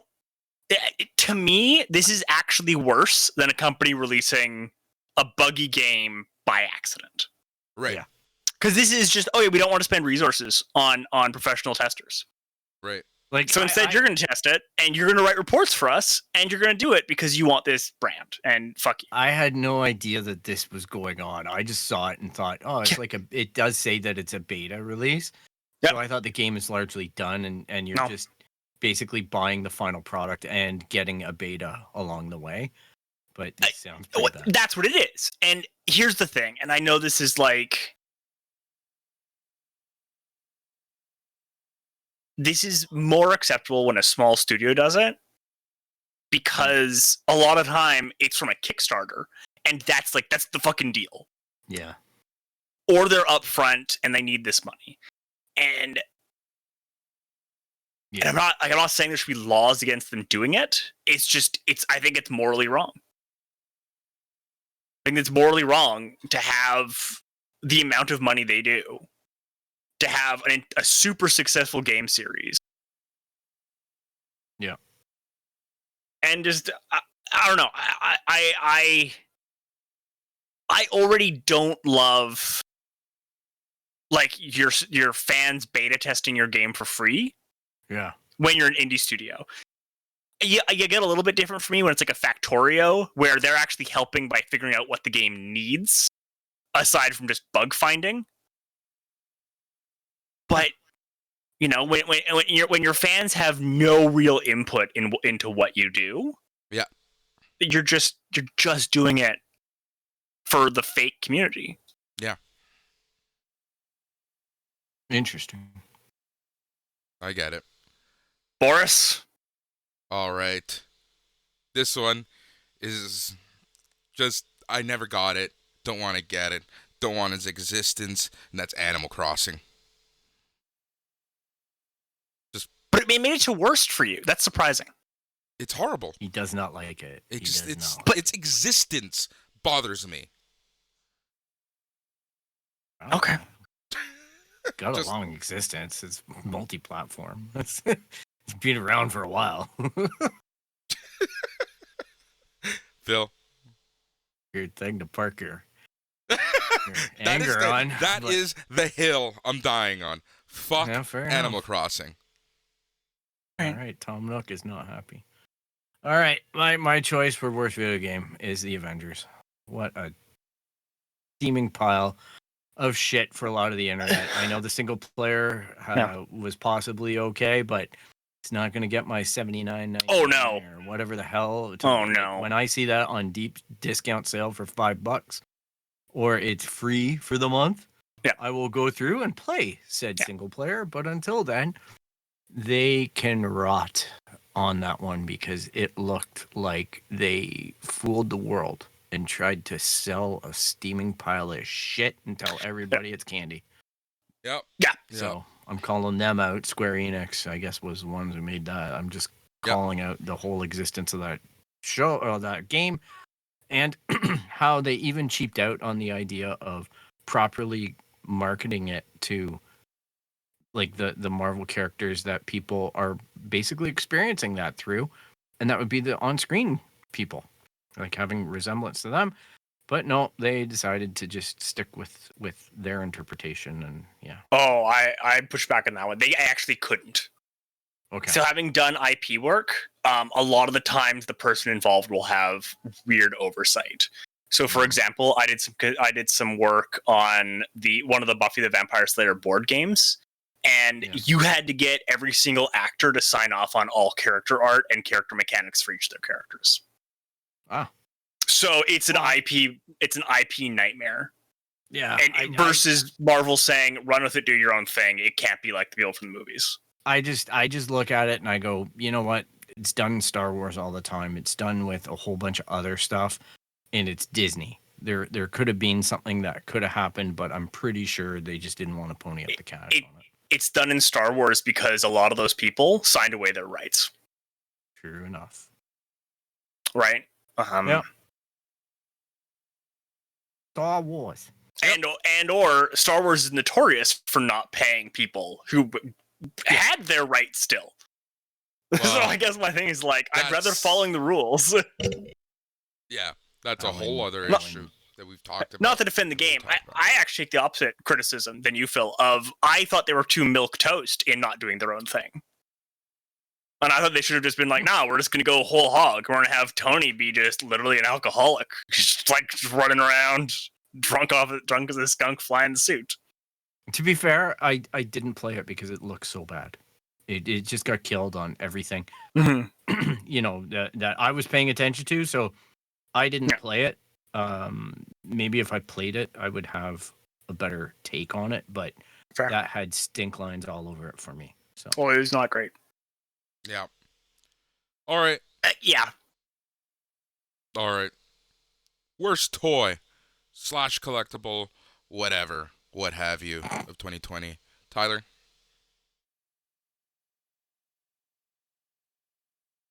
Just the concept of Funko Pops. Just the concept. I still don't get it. I sell them. I have multiple.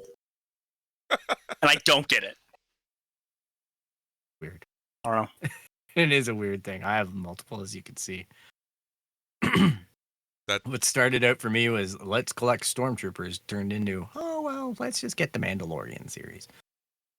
I mean, I have 3, and 2 were gifts. Yeah. The Dungeons and Dragons gelatinous cube is that's actually pretty fucking cool. Yeah, that is. 'Cause I got that one from some of my customers, which was a very nice gift. Nice. Very nice. Bill? Well, I got my new Kevin Smith. Funko Oh, yeah. Pop, No. finally. Worst toy for me was Lego Yoda. Oh god, I hated that building that toy.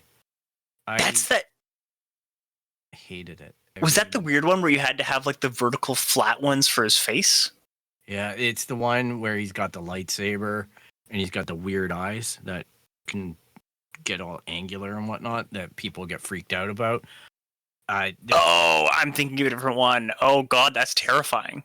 The finished model looks great, but the actual experience of building it made me question my sanity seeing brown on brown bricks. Huh.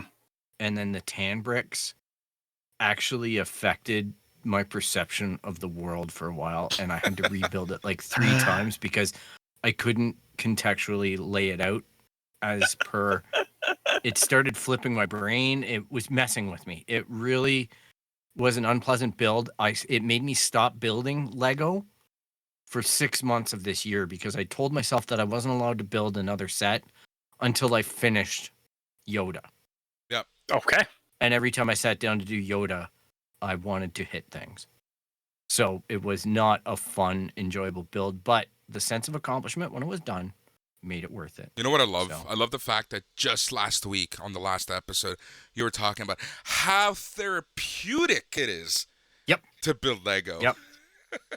Yes, there are sets though that interfere with the flow, with the zen.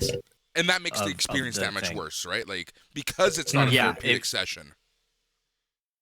It was an exercise in futility for me, and it's my own issues. It's not Lego. It's not the instruction people. It's not the designer. I like the finished product. The problem that I had was I did not enjoy the building process, and that's on me. But it made it very much stand out as one of the worst experiences of the year for me. Yep. In a year where I probably would have built happily. Mm-hmm. So like afterwards, I went like absolutely hog shit bananas, making Avengers sets and whatnot, the Hall of Armor, and I built like 3 sets that I've been sitting on for 2 years, and merged them all together, and I built Tony's garage basically with all the suits of armor. I opened up all of my Avengers sets so I could put together all of the suits of Iron Man and whatnot. So I had a lot of fun after. It was just getting there. That Yoda was a big hump. Yeah. Yeah, for sure. And then my choice for worst toy of 2020 is proof why crossover shouldn't happen, and that is the Back to the Future Transformers. There was no reason for these to exist. They That's not needed even- them. for money. Exactly. Let's not even talk about the selling out before they actually go on sale issues with production. Not that I would have bought one, but for anyone who actually had interest in this, couldn't get near one because the second market took over, as Phil questions life and hates everyone. Yeah, just like the PS5s, right? Yeah. Like, yeah. But this it's should a not have shit existed. place. The comics from IDW should not have existed. These fucking toys should not have existed. This mashup should not have existed. So that's my worst toy. I didn't even know that existed. So It shouldn't have. And it There was a shouldn't. comic too. oh God. Yep. Please. Just Mercy. because you lucked out with TMNT Batman doesn't mean that everything will work. Well, even the new TMNT Batman isn't selling as well. Well, yeah, because now it's overdone. Yeah. The first one Yep. was actually pretty good. You know what was Oh, a yeah, good because- crossover back in the 90s? The Spawn Batman. Meh. Eh. Meh. Uh-huh. All right. And I left this one for last because this one I could not get one answer for. And I'm still looking at my 3 options. And I'm going to pick one when it's my turn. That is worst movie of 2020. Phil, you go first. Well, Wonder Woman 84. Honestly, I know there's worse, but that movie I found offensive in the fact that it was teased all year. And then when I see it, it was just a pile of crap. Like you guys had to correct me so many times with me watching it because I just didn't get it. It's I had not to great. watch it. I had to watch it in 2 separate viewing sessions because of the length of it that it was losing me. I didn't understand what the hell was subtly going on with the characters because the storytelling was just so bad, as we discussed Yep. last week. And I had real difficulty with the tonal changes all the way throughout the movie in the different acts, as we've discussed. Yep. I had all kinds of issues with everything about it was just painful, and I just don't know why she didn't kill Pedro Pascal. Spoilers. I just don't know, and you guys had to correct me and give me all the proper stuff about Wonder Woman, which I'd forgotten about and all that stuff, but it just felt like a giant waste of film for me. And I just put it against, again, the anticipation. I know there's worse movies. Yeah, for I sure. know there are. But it's the But entire it was experience my that we're worst rating, movie. right? It's not the project itself. It's everything around it. So that's why some of our choices, like mine being Animal Crossing, might sound a little weird. Yeah. So it's the entire experience, the entire everything. Tyler, Well, and we're giving our explanations. Yeah. So, yeah. Tyler, worst movie of 2020. I reached way back to like February. I think it was February for The Hunt.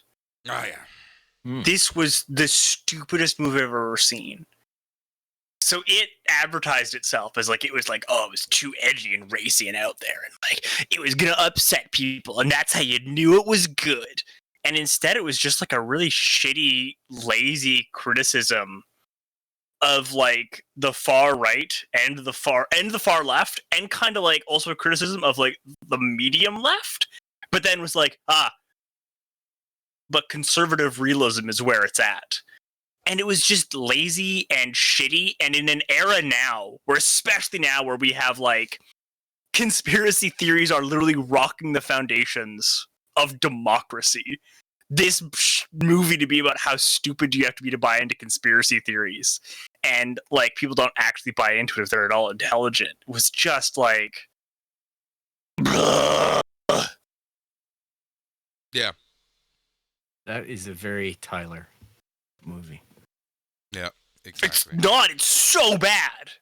No, that you would pick it. I Oh. wouldn't even give it the time of day, and you screened it. So I screened it. I gave it a chance. Mhm. Well, because look, I fully believe that the purpose of art and comedy sometimes is to be transgressive. It is to push the envelope. And sometimes you're going to offend people. But we have this weird world right now where you have a lot of people saying I shouldn't be criticized for having like a misspeaking thing. And then you end up with like this boogeyman of cancel culture when 99.99% of the time it goes away within 2 weeks. And it doesn't really affect your career. Yeah. And if you're a creative, you get to be criticized. That's part of the fucking job. You know, we have what's his name? Who's Adam Carolla, who like is now this like free speech warrior because he's a shitty comedian, and that's our fault. Yeah, heard that name in a while. Yeah, same. Yeah, actually, he was on one of the last episodes of Hell's Kitchen. Anyways, he's on PragerU all the time now. And he was at CancelCon, the We've Been Canceled convention with no safe spaces. And he told a joke so racist that Prager looked at him like, what the fuck is wrong with you? And it was glorious. Jesus Christ. Oh, it's amazing. He tells a super racist joke at the We Should Be Allowed to Be Racist convention. And the rest of his panel looks at him like he's insane. Right. Wow. Oh my gosh. Oh man, my world is so much different than what's going on out there. I know, right? All right, my worst movie of 2020 is Tenet. Worst fucking thing. 2.5 hours I'm not going to get back in my life. Just absolutely repulsive. It just, why? In its defense, it was in my consideration. In its defense, I think I might watch it again just to try and piece it together a little bit better in my mind. But you see, I really can't go back to Wonder Woman 84. Watch it in reverse. It might be less of a turd. I have two movies that I'm surprised. Like, I'm not saying Tenet was good, but I had like a lot of movies competing for worst this year. Oh, and I have two I want to remind us about that I think are worse than Tenet. Okay. So first of all, Mulan. Yeah, that was on my list. How did none of us that? And also, it came out late in the year, but Fat Man. Do we not all remember that Mel Gibson is making a comeback as Santa as a hitman, and he has never apologized for any of the anti-Semitism. So I didn't know that was a thing. Wow. I mean, Mel Gibson. Again, speaking of no one can get canceled, Mel Gibson went on an anti-Semitic tirade and has a career and won an Oscar. Yeah. Yeah, I didn't even know he made a movie in this year of. I think he's been in a few because he was in Bad Dads not too long ago. Kidding. Well, this is all stuff that would completely fly off my radar. Yeah. Yep, there's some real turds, but Tenet just took it for me. I felt like my 2.5 hours are just robbed from me. Like, before I die, I better get 2.5 more hours because of fucking Tenet. Worst fucking thing I've seen. It's because of the buildup again, though. Yeah, partially. Right? It's all the controversy. Like, we had to talk about every week about movie theaters and Dank and Moist and the whole kit and caboodle. And Nolan going on about artistic integrity and seeing it on the big screen. And then it's like, yeah, I get it. Yeah. You're right. That's that. Those are our worst. At least, Mel Gibson releases a movie. I don't give a shit. Yeah. That's why it's not on my worst, because I'd never give it the time of day. But yeah. But enough people are. Yeah. Ugh, that's scary. It is scary. That's the issue. All right, the good stuff. Issues. The good stuff. Let's be positive. I like positivity. Yeah, and this is how we're going to end the show, with some positivity. And we're going to go and start with best TV show of 2020. Phil. Oh. This is one I had two. I can only choose one. No, you can say them both. All right. First one, Ted Lasso. Oh my God. What a show. I know Boris told me to go watch it. And there was obvious hooks for me to like it, because if anybody is listening and doesn't know, I have an affinity towards soccer / football, whatever we want to call it. All right. So this show was right up my alley, and Jason Sudeikis, and it made me emotional, which I didn't think it was going to do. And I enjoyed every single episode. So, and yeah, I can't wait to watch it again. Just talking about it. And the other one was obviously The Mandalorian. The season 2, just the amount of work that we put in as a crew for that show actually makes it really difficult for me to watch it now and not think of the good times that we shared with our guests, with everything. So that to me, like, beyond the whole thing of it's Star Wars, beyond the whole thing of getting to see live action Ahsoka Tano, beyond getting to see Bo-Katan, beyond all of that stuff that is so deep and meaningful to me, was just our relationship to the show by what we do here. So, I get it. Very good choices. And I'm going to jump in and say that my choice for best TV show was Ted Lasso. In a year that was fucking negative, in a year that was shit, you know, sometimes it's just good and fun to watch something heartfelt, to watch something positive. Not everything needs to be controversy. Not everything needs to be angry. And Ted Lasso, even if you don't like soccer, it's a great show for you to watch. yes. Honestly, like, that is such a good show. Best Apple show, Apple TV Plus show. It's so freaking good. Ted Lasso. Go and watch it. Tyler.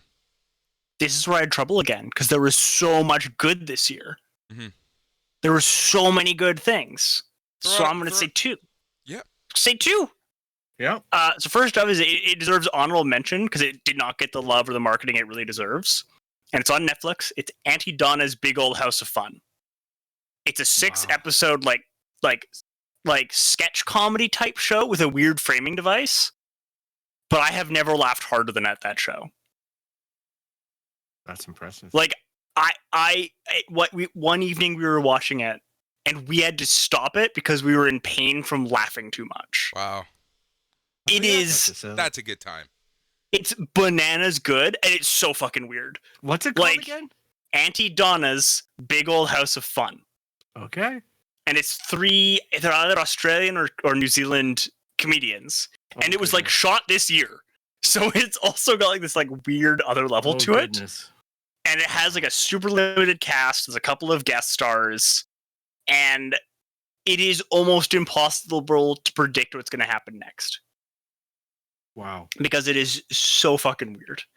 But probably my favorite of the year is The Great. It was on Amazon.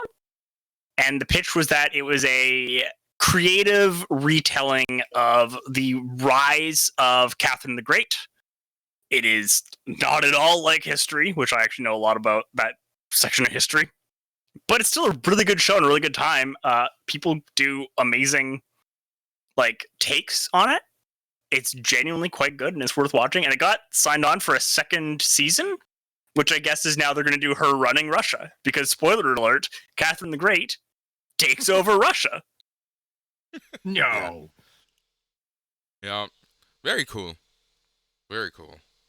All right. Good And in that stuff. time, I just queued up. I'm just downloading There you go. I knew you were episode doing 1 that. on my Netflix, yeah, Of which? of Auntie Donna's. It's funny. Like, it's also super fucking weird. Yeah, I can tell just by looking at the card. So, Yeah. but the minute you started mentioning the Australian or New Zealand comedic actors, I'm like, you know what? That dry wit, it always hits me well. So, Yeah, Yeah, Flight of there's the some- Conchords is just so fucking great. It's the episode, it's the first episode. And it's what sold me on it. And if you don't like this bit, and it's very early on, if you don't like it, leave the show right now.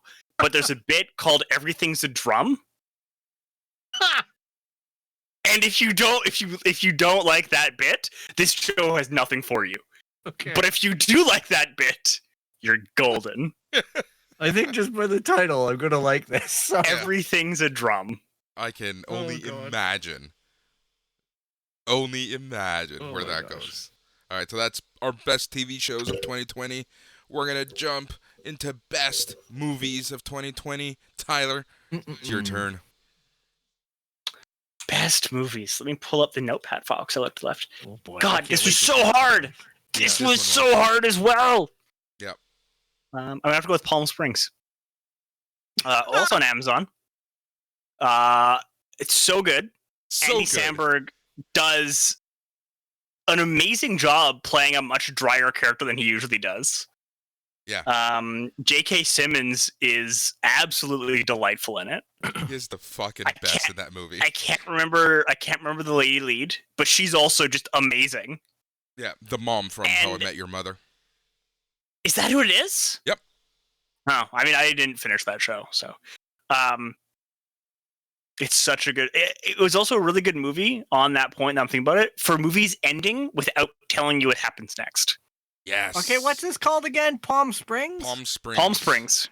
Okay, it's on Stars Amazon. Andy Samberg, Kristen Milioti, Camilla Mendes from Riverdale. Oh yeah, she's on there. The I'm new gonna have to Superman. check this out. Tyler Hoechlin's in it. And J.K. Simmons. Cool. J.K. Simmons is so funny. Yeah. It's honestly, this was, so I'm going to jump in. Palm Springs was on my list. Yeah, because it was just so fucking good. And the other one was Onward. Really? I really liked Onward. Really, It was really, It was good. really liked Onward. It was, Didn't make. it was, when I watched it, I was just, it was very positive atmosphere that I created. Fair. So, yeah, Onward. Phil. Yeah, it's a tough category, because I actually found that there wasn't a lot of great stuff, but I did have a couple. Sometimes a good movie is something that makes you emotional, Yeah. as Boris was talking about. The Fault in Our Stars was really that was on Disney Plus. That one really made me have to wring out a couple boxes of Kleenex for tears. I'm just going to be clear on that one. But yeah, it was just a really touching, tough movie. But I think there's value. But really, I think in the spirit of fun, I will choose my favorite movie was Soul. Soul was Nice. super cute. Yeah, that was. over Wonder Woman, and my backup pick on this one was Borat subsequent movie. Yeah. Just because it was fucking dumb, and it never ever missold itself.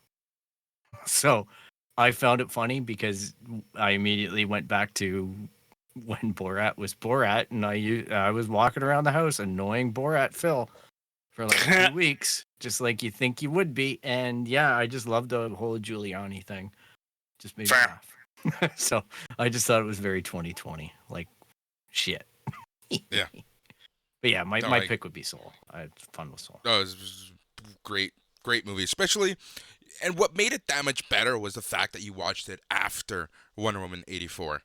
Like, Yeah, your God. expectations were just so low, and then watching that I was like, oh, movies and can that's be the good. key to this category for me, because if I'm gonna choose Wonder Woman 84, I figure I have to counterbalance it with Soul, because what would have been an absolute travesty of a week movie-wise for me was salvaged by this movie that I had an inkling was going to be good when I saw the trailers on the Disney review day for investors.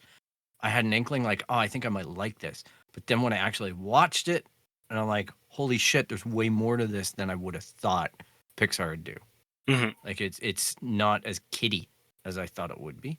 And I enjoyed it. I really had a good time. Felt good. Maybe even wept a little. So Yeah, no, for sure. So that is that. That's our choices for best movies of 2020. Now we're gonna get into best book, graphic novel, comic, pamphlet, internet blurb, Pamphlet. whatever it is that you've read in 2020. Bill. with this category, I chose something that actually came out in 2020 because I figured that was a good adherence point instead of anything that I read, but whatever, everybody can do their own thing. And I didn't go with a traditional novel. I have chosen a comic book, of which I do not read a lot, but I really enjoyed Dark Crystal: Age of Resistance. So Yeah. that was all things considering that the show got canceled by Netflix, evil Netflix. It was a nice way to go back into that world and get some introspective into more of the mechanics of Thraw. And yeah, I enjoyed it. I like the different artwork. I like the stories. I'm probably going to be buying the books as the graphic novels to put on my shelf. So I had a lot of fun with it. I recommend people, if you like the Dark Crystal, go check it out. Yep. Tyler? Tyler? The City The We man. Became by N.K. Jemisin. She's an incredibly talented author, and she has the capacity to make very, very banal seeming scenes incredibly emotionally charged in a good way. And The City We Became is very hard to talk about without spoiling things, but it is incredibly surreal and a little bit intellectual, while also being really kick-ass. Jemisin has done a lot of comic book and stuff work now, and you can start to see that easing into how she handles action scenes, in a really good way. So yeah, it is, I think, definitely worth reading.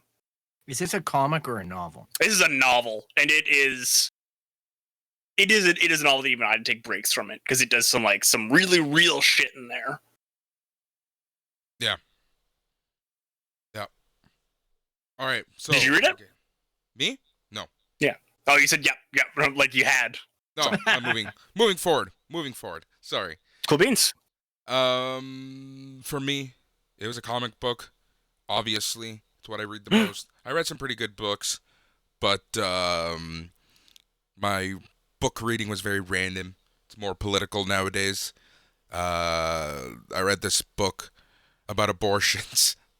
That was awesome. So, to not get into that rabbit hole, I'm going to go with a comic book from Image Comics, and it's Ice Cream Man. I really, really, really liked Ice Cream Man. So, yeah, it was just, I liked it. It was just, the art isn't really my style, but I just really liked the writing. And it was just an easy read for me. So, Ice Cream Man from Image Comics was my kind of favorite thing to read. The other thing kind of, and I was going back and forth with this, and that's Undiscovered Country. It did start in late 2019, went into 2020. Undiscovered Country, Charles Soule, Scott Snyder. I really liked it a lot. I need to pick up the graphic novel for that one because I started reading it, and then we had no shelf copies at work. Yeah. And I didn't like it enough to commit to the pull. Yeah. Just like a lot of other Scott Snyder stuff, is you either really like it or it's like, not good enough for the pull, right? That's why I like Scott Snyder a lot, because he can write so many different genres. So with some comic book writers, regardless of what it is, I will pick their stuff up. Not with Scott Snyder. With Scott Snyder, I have to actually see, because his style changes from project to project. Mm-hmm. That was my favorite book, whatever, pamphlet, comic, graphic novel. We're going to move into toys. Best toy of 2020. I'm going to go first this time for once, and that is the NECA reissues of Teenage Mutant Ninja Turtles Wave 1, which included Splinter and your Turtles, because this is not only really cool looking toys, but it's nostalgia hitting me really hard, because when I was younger, there were two things I used to collect: wrestling toys and Teenage Mutant Ninja Turtle toys. And Playmates ones, right? Yep. And these are essentially reissues of some of those, and it was so, TMNT. I just love TMNT. I have I have this little area in my house where I keep all my old toys, and it's blocked right now, so I can't get in there. And somewhere in there is my Raphael Teenage Mutant Ninja Turtle Playmate first run. There you go. I bought that one because I had the red bandana, and I could not allow myself to acknowledge that other turtles have non-red. Non-red. Yeah. Yeah, I know. That's Eastman and Laird, Phil speaking. Yeah. Or Eastman and Laird. Exactly. So yeah. So for me, it's the NECA TMNT. I've seen those things. They reissues. look really good. They Yeah, the look Wave really 2 is coming out in March, and again, just looks so good. It's Still, just too bad the toy market's such a clusterfuck oh, it of fucking is right now. exclusives and getting Because like Jesus. it's all speculators, right? It's speculators Yeah. and people who want to turn them around. No one's actually collecting this stuff anymore. Yeah, agreed. No, my top would be Lego Sesame Street. Yeah, yeah. The reason why I like this one is because it's a Muppet Sesame Street like Lego thing. But the fact that Lego finally decided that they were going to avoid the regular minifigure pulls and make custom ones for this set, impresses Literally the breaking shit their out of me. mold. Yeah, Mhm. because they said that they weren't going to do this kind of stuff for ideas, and now that they've done it, the world is our oyster for a lot of sets moving forward. Where we Do you can think they're start. going to do more custom ones? It's not really doing custom. It's just, yeah, it is doing well, a custom for a set. For me, okay. Like, I should say, do you it's- think they're going it's to do non-regular figures now? Oh no, these are all regular minifigs. These are still, by definition, regular Lego minifigs. They still have regular legs. They still have medium to large legs. The Lego minifig, there's a whole culture around it. It's just I know. that they just did custom sculpts on the heads, Right. which that's a deviation, but it's not. Like Jar Jar Binks was the first deviation. Yeah. Back in the 90s or the early 2000s. So Lego's been doing it. It's just the fact that they're doing it on an idea set is what's the key here. Because idea sets are imagined by fans and get voted on. Now, Lego has to approve them. So in this case, it's opening the door for things like Legend of Zelda and things like that, because now we're not confined to the existing Lego catalog of parts. Yeah. We could start to suggest certain hats get made or certain custom accessories for minifigs get made. And Lego are opening that Pandora's box of, maybe if we feel that we can make the money off of this set, we'll do it. Yeah. It's also hilarious to me with this set that it's an 18 plus. And it does actually have advanced building technique in it. So it's certainly, it doesn't necessitate that you have to be 18 or older to actually build it, but it will be a little more on that creator level of difficulty. So yeah. I don't want to delve too much into this, but for our listeners, Phil, can you explain what Lego Ideas is, how you can vote, how they're concepted, and what that process is like? If you can just quickly tell our listeners about that. Oh yeah, it's just basically people come up with ideas on sets. They submit them to Lego. They have windows that are open certain times a year. Then people vote on them. I think the minimum eligibility is something like 10,000 votes for them to put it into contention. But Lego reserve the right to choose, and they can disqualify sets if they don't feel that they can get the IP to produce it. Obviously, a lot of stuff is open now with Nintendo and Disney securely in the fold.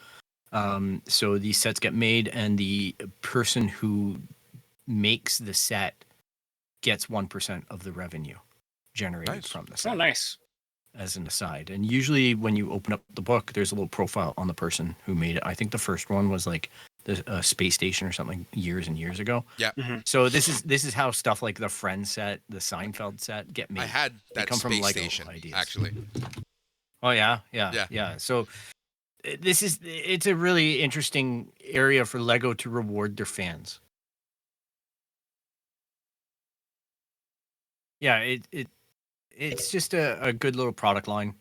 It's exciting. It's a way to get the products out there that maybe Lego just aren't really considering properly. Yeah. So right now, if you go to ideas.lego.com, they are taking the idea intake. You can submit something from December 28th to February 8th, and the theme is We Love Sports. Cool. Yeah. I've never really participated in all this. I've just been a bystander when they go, hey. And Lego did something last year too, where they took a vote on what kind of UCS Star Wars set we want to do. So this year, dropping at some point will be a Lego gunship from the prequels. Oh, nice. and that will be the UCS set. We just don't know when it's going to drop. If it's going to be the May 4th set or if it's going to be later in the year. Yeah. We know that there's 3 UCS sets coming out. The rumor is this year that there's going to be the biggest Lego set ever, 11,000 pieces of Death Star 2. Ooh. I saw So that you can rumor. bet that's going to be about $1,000, Yeah. Canadian. So Yeah. Would you get something like that?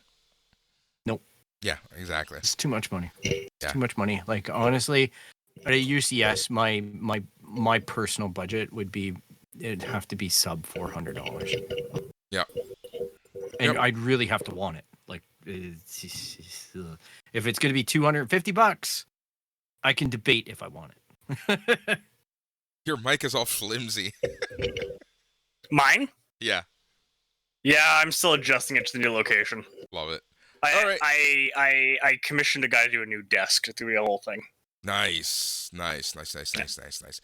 What's your pick for toys, Tyler? Best.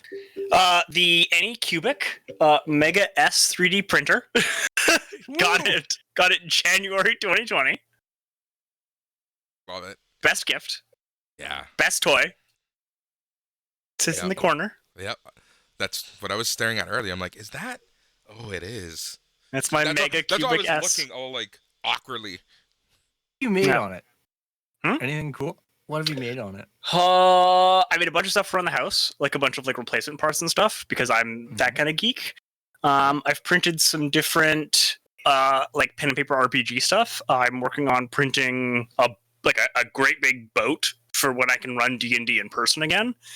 But because like the size and the fact that mine's an extruder rather than a resin, it maxes out your fine detail maxes out earlier. It can't do as fine detail. So the boat is like in pieces. So I'm going to print out all the pieces, make sure they all assemble, and then it'll end up being like a 4-parter. So it'll be like the bottom deck, the middle deck, the top deck, and then the forecastle and aft castle, and then the mast. That's awesome. And then during gameplay you can like move them so actually like you can go people can go down the different decks as you're doing stuff. Yep. I'm just surprised you're not making Funko Pops. I did print a stand for my Funko Pops that wouldn't stand up properly because it had no stand and it was just like they're all head and they're no body, so it's like I bought Pickle Rick. Oh yeah, opened it, but there's a little stand in it apparently. Yeah, some of them don't I'm come gonna with. have to get that just for Boris's look. Sometimes I forget. Now that I know Tyler is bothered by them, and it's Rick and Morty, so Boris is gonna be bothered. You know by what's funny? It's sometimes I forget that my camera is turned on. Oh no! So that reaction right there was 100% me. But that's one I love right there. Kevin Smith. Yeah. All right. Best streaming service of 2020. Tyler. Oh shit, this is a tough one. I think I'm gonna go with Netflix because they had a lot of good shows out this year. Wow, I picked them as my worst, and you went love it. best. That's so cool. Well, they had a lot of Tyler shows this year, right? Like they had Lock and Key, they had October Faction, they have a bunch of halfway decent cooking shows now. Like Netflix is very much like I'm in their target demo. Yeah, the cooking shows are good. Yeah, you're right. They have a Leftovers one that is like just came out and it is not meant to be watched sober. Yeah. That taco show that I really like. Yeah. Mm-hmm. Oh, I love their more artsy. Both are great. The ones that they do where they're like going around the world and following like a chef's history and all the little places that he learned his craft or her craft, and then getting to establish the restaurants. I find that stuff fascinating. Salt, Same Fat, here. Acid, Heat by Sim That's one of my Pratt favorites. is Oh my phenomenal. gosh. Yep. I've watched it again, and I have her book just right there. Nice. Yep. No, she is amazing. Yep. Hands down. She changed the way I look at food. Yeah, she we actually to nerd about food. we watch a lot of Binging with Babish in this house. Great Mhm. YouTube series about making food. Yeah. But he is very good at presenting, but he's not as good at teaching. Yeah. Versus Samin is so good at teaching how to do things. Like it is bananas how good she is at like conveying such an ephemeral idea. So you like Babish, right? Yeah. So I got his book. here's the thing. We invited him to our wedding. Did you know Hmm. that they suspect that he was involved in the Mandalorian season 2? No. Remember when we were going through that What? episode where Cara Dune was looking up all of the Yeah. the profiles of the criminals? Oh, he was in there? Because him and Favreau are kind of buddies, eh? Because of him and Favreau, because he did the macaroons, right? Like Yeah. right after. Well, they and he think did, that because there's an alien guy with a really long beard, Oh, nice. and they think it's him. Like he Yeah, never you're got right. any credits or anything like that. Oh, but, amazing. but all the speculation is I was gonna throw that into our review show. Oh, but I nice. thought you wouldn't key off of it. No, that's I would why key bring off it up. But I No, didn't know Babish that is you were great. into it because I follow Babish as well, right? So Yeah. I'm like I do all that stuff on my own. That's Yeah, funny. we got his second book first printing. Yeah, he's great, but he is not great at teaching some of the concepts. Yes. Yeah. But he's fun. I like him. He's great. We love him. Like he is what I put on when I'm cooking in the kitchen. You just changed my my streaming service choice. Yeah, It- it's YouTube now. Yeah, it is. I didn't think of it. YouTube's up there. YouTube has, to be honest, this year my life has changed for the better Mhm. because of YouTube. I put more hours into that platform streaming content than I do anything else, and it drives me crazy. I didn't realize how big of an impact it was until I started thinking about it in context to all this, because my original choice was going to be Disney Plus Mhm. for obvious reasons. But if I don't have a reason to go to a streaming service, I can put YouTube on and be entertained for a fucking long time. 100%. Like honestly, from video game reviews Mm-hmm. to there's someone local here, Lou from Lou Later. He Mhm. runs the Unbox Therapy channel. Oh yeah. I can watch hours of him, and Willie Do, and it's There's- to the point now where I'm in the cult of Lou, because I like have a phone case made by him. I have a hat. I have a bag made by Lou. He just bought a new Porsche. I can't wait to see that driving around my neighborhood. Nice. Because I'm like, yeah, and it's all thanks to YouTube. Like honestly, yeah, game changer. Lego, everything, Mhm. everything. Yeah. Boris, Well, how about you? YouTube was my choice from the get-go. The amount of things that I've learned off of YouTube, the amount of things that if I need quick info on simple things, YouTube is a great resource. I'm not going to get my political ethics from YouTube, but I No. might go watch a video of someone whose book I read, I might watch something, a TED Talk or something. But overall, for my day-to-day life, I use YouTube a lot. Yeah, it's huge. Yeah. Legal. Yeah. The chicken wing show, First We Feast. Yeah. Hot ones. Hot ones. Geez, man. Yeah. Oh, geez, that who just is- kills me. Idris Elba eating spicy things is the funniest ever. Yeah. I'm telling you, like I get so much joy out of YouTube for the past couple years, and I didn't realize how big of a presence it is until I bought a premium membership. Oh yeah. And yeah, because no ads, right? And my dad, because I've integrated Google throughout my house, Mhm. and my dad is comfortable talking to it, but for music reasons, I have him streaming off of YouTube Music, and I didn't want ads in there. I didn't want to frustrate him, so I paid the $10. That's a fair. month. Yeah. And just so he has a good experience, but the byproduct was fantastic for me because I'm like, Yeah. Nice. screw ads. Yeah. Nice. Win-win. Win-win-win. Yeah, I even Or- go above and beyond, and I subscribe like to a Patreon through YouTube for a channel Yep. Nice. Who? Very nice. for Lou. I Nice. give him $5 a month. I'm like, Nice. yeah, make me more content, please. Yeah. So that's streaming services. YouTube has changed the world a lot more than we think. Yeah. Video game console. Bill. The console that is not there, Stadia.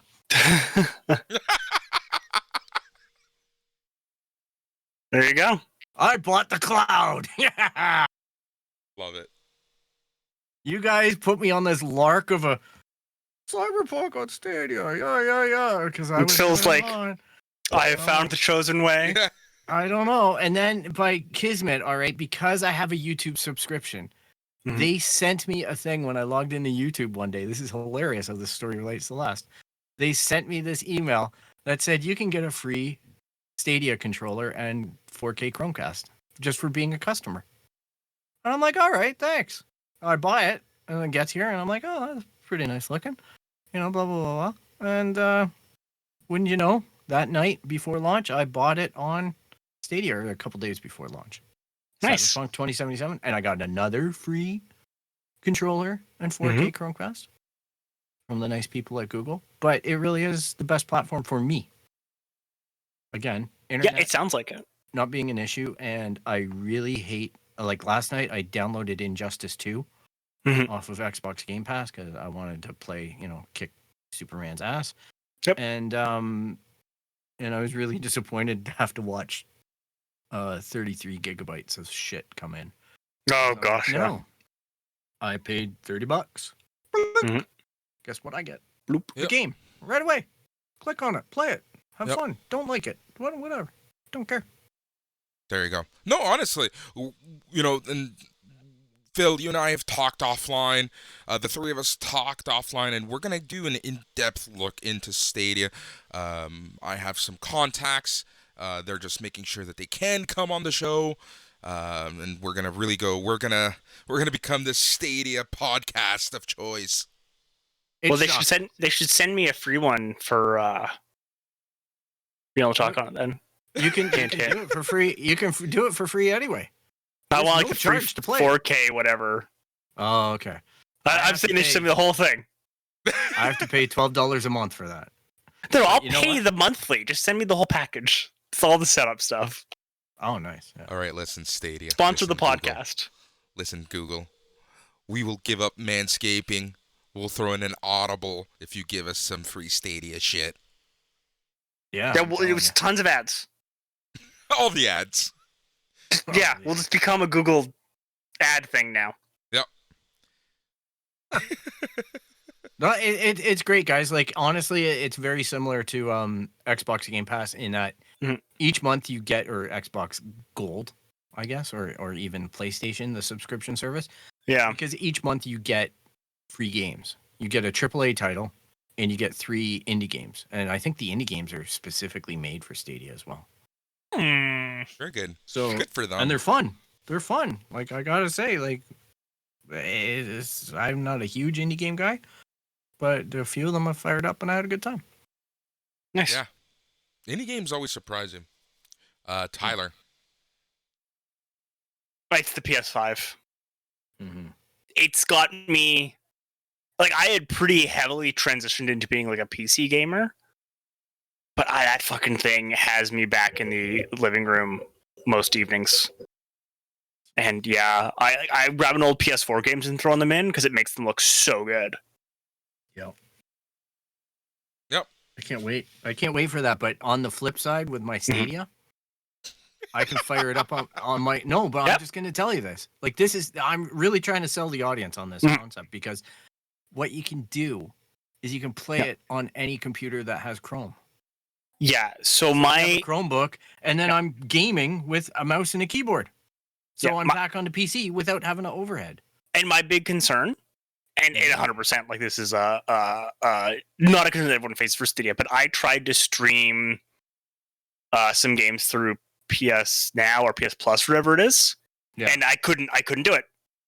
And I don't have shitty internet, so I don't know what the issue is there, and I'm concerned about having the same thing for Stadia. It's got to be something on PlayStation, because I've done host play where my Yeah. friend's playing and then he gives me control of his game over the internet, and it worked great, man. Holy shit! I haven't had issues I did with half a PS Jedi Now. Fallen Order. But yeah, there's ones that you can't download; you have to stream through them, Yeah. and I can't. Nothing will last longer than half an hour before I lose connection. I've never just- had that just- issue.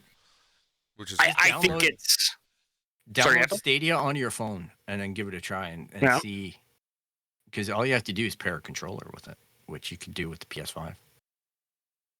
I mean, I got a controller for my PC. I might set it up and try her.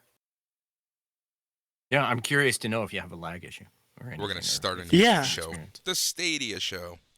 PC Stadia Stadia. show. How to use Stadia? Yeah. Cult of Stadia. Yeah, there you go. The cult of Stadia. All right, we gotta get that before one of our listeners can listen and get it from us. Exactly. All right, my favorite video What's game your console. pick? It's going to be PS4 for the simple fact that I spent so many hours on the PS4 in 2020. It was unfucking real. A lot of my favorite games of 2020 came out for that system, and we're going to get to that in just a second. That's but yeah, next. PS4 is my choice just because of the sheer amount of fucking time I spent on it in 2020.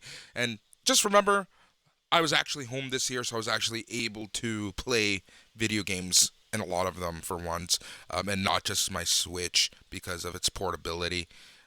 But yeah, I was able to actually enjoy a lot of games this year, which is a big change for me. So my choice goes to PlayStation 4. And this leads us into the very last category of the day, the last category of the podcast. And I know that it's a bit longer of a show, but we wanted to get all of this in. That is, It was a shitty week, so treat Yeah. yourself to a longer show. best video game of 2020. Phil. I have one that's going to piss you off.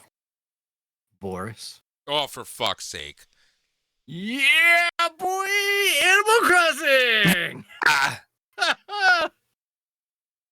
I You're was fired. shocked as shit. You're off the I show. was shocked as shit that I chose this one. But the reasons for me choosing it were it hit exactly when lockdown started.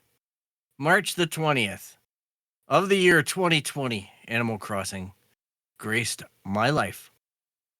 I even tried to buy it on the wrong day, but no, I pre-ordered it. I had it in my Switch, and I have played it every day for coming up on a year. That's the date, March 20th. I'm going to keep on playing it every day until March 20th, 2021, and then I'm never going to play it again. So, Literally just doing the year. I love it. yeah, well, I've experienced all the seasons. I'm surprised. It's a happy game, and it's a grindy game, as we've discussed. But it shocked me that it made me happy on days where I didn't want to be happy, and I had a really challenging year. This year, I was stuck at home a lot due to a medical issue, and that game, when it was rainy in my head, gave me a ray of sunshine. aw. Gave me things to look forward to each day, gave Yeah. me events to participate in the world, and it could literally lift my spirits. So for that reason alone, even though it's a stupid game and it's extremely trite, it was fun to play, and it is Yeah, fun. I get it. I don't accept it, but I get it. Tyler, favorite game of 2020? Oh god. See, this is where it gets really, really bananas hard because I have like a freaking list. Mm-hmm. Let's talk. Um, Give us one choice. gonna talk. And then give us I'm some going to start more. with the one that I think both deserves it and needs it. And it is a relatively indie game called Suzerain. You basically play the president of a alternate universe Eastern Europe country in the middle of basically like the Cold War. So it's all fictionalized. It's all fictional countries, but it's very obviously like you have like a capitalist superpower, a communist superpower. You and your neighbors are all small powers, and you're the president. And it's like this cross between a strategy game and like a visual novel. And it genuinely handles like the tensions of running a country really well. Compared to like Tropico, where it's like it's so far removed. Or a lot of games will talk about how like this hypothetical level of like assuming that you don't need to eat or sleep or have a family or anything, how do you run this country? And this is like, no, you have friends who, if you do things, you're gonna be like, what the fuck, man? I thought you were gonna give money to my business. And you have to be like, no, policy was the wrong decision. I want to be corrupt. And they're like, well, I'm not gonna help you then. So yeah, it's good. What was that game called again? Suzerain. Right. All right, what else is on your list? What else on my list? Fucking Ghost of Tsushima. Yeah. That was like, look, there's been a lot of games like it that are the collect-a-thon, running around open world, but it is one of the best at doing it. Yep. That game has legs. Yeah. Yeah, it's such a good game. Super good. Super fun. Really liked it. That was also on my list. But there's one game that surpassed everything I played in 2020. Mhm. And it's funny because it's not, I didn't even play it on my favorite console, but Yeah. that's Miles Morales. Next on the list. Great game. Amazing game. I made my list too. Such a Superb fun writing. game. Oh, just phenomenal writing. I just love the fact that even the swinging is different from Peter Parker's because he's just learning, right? Like the game is so well done. It feels like you're watching and you're immersed in a movie. Such a good game. So yeah, Miles Morales is my top pick. Other picks would go Ghost of Tsushima, Last of Us 2. Like, there was some really, really good games in 2020. And yeah, it was just 2020 was just filled with a lot. You even had Final Fantasy VII Remake. You had just so much to choose from overall in 2020, and it was I almost such a great chose game. on my list. I had Phoenix Immortal Rising as well. Exactly. And to be honest, I'll put Jedi Fallen Order in there because I've finished it now. I'm almost finished it on Stadia. Mhm. It would be the fourth time I finished it in the past few months. Yeah. And I don't get tired of that game. I really don't get tired of swinging a lightsaber. Doom Eternal was early this year. Yeah, that's Yep. a great game too. That game is just fun to play. Yeah, the soundtrack is bananas. That too. Like it just puts you in the let's kill mode.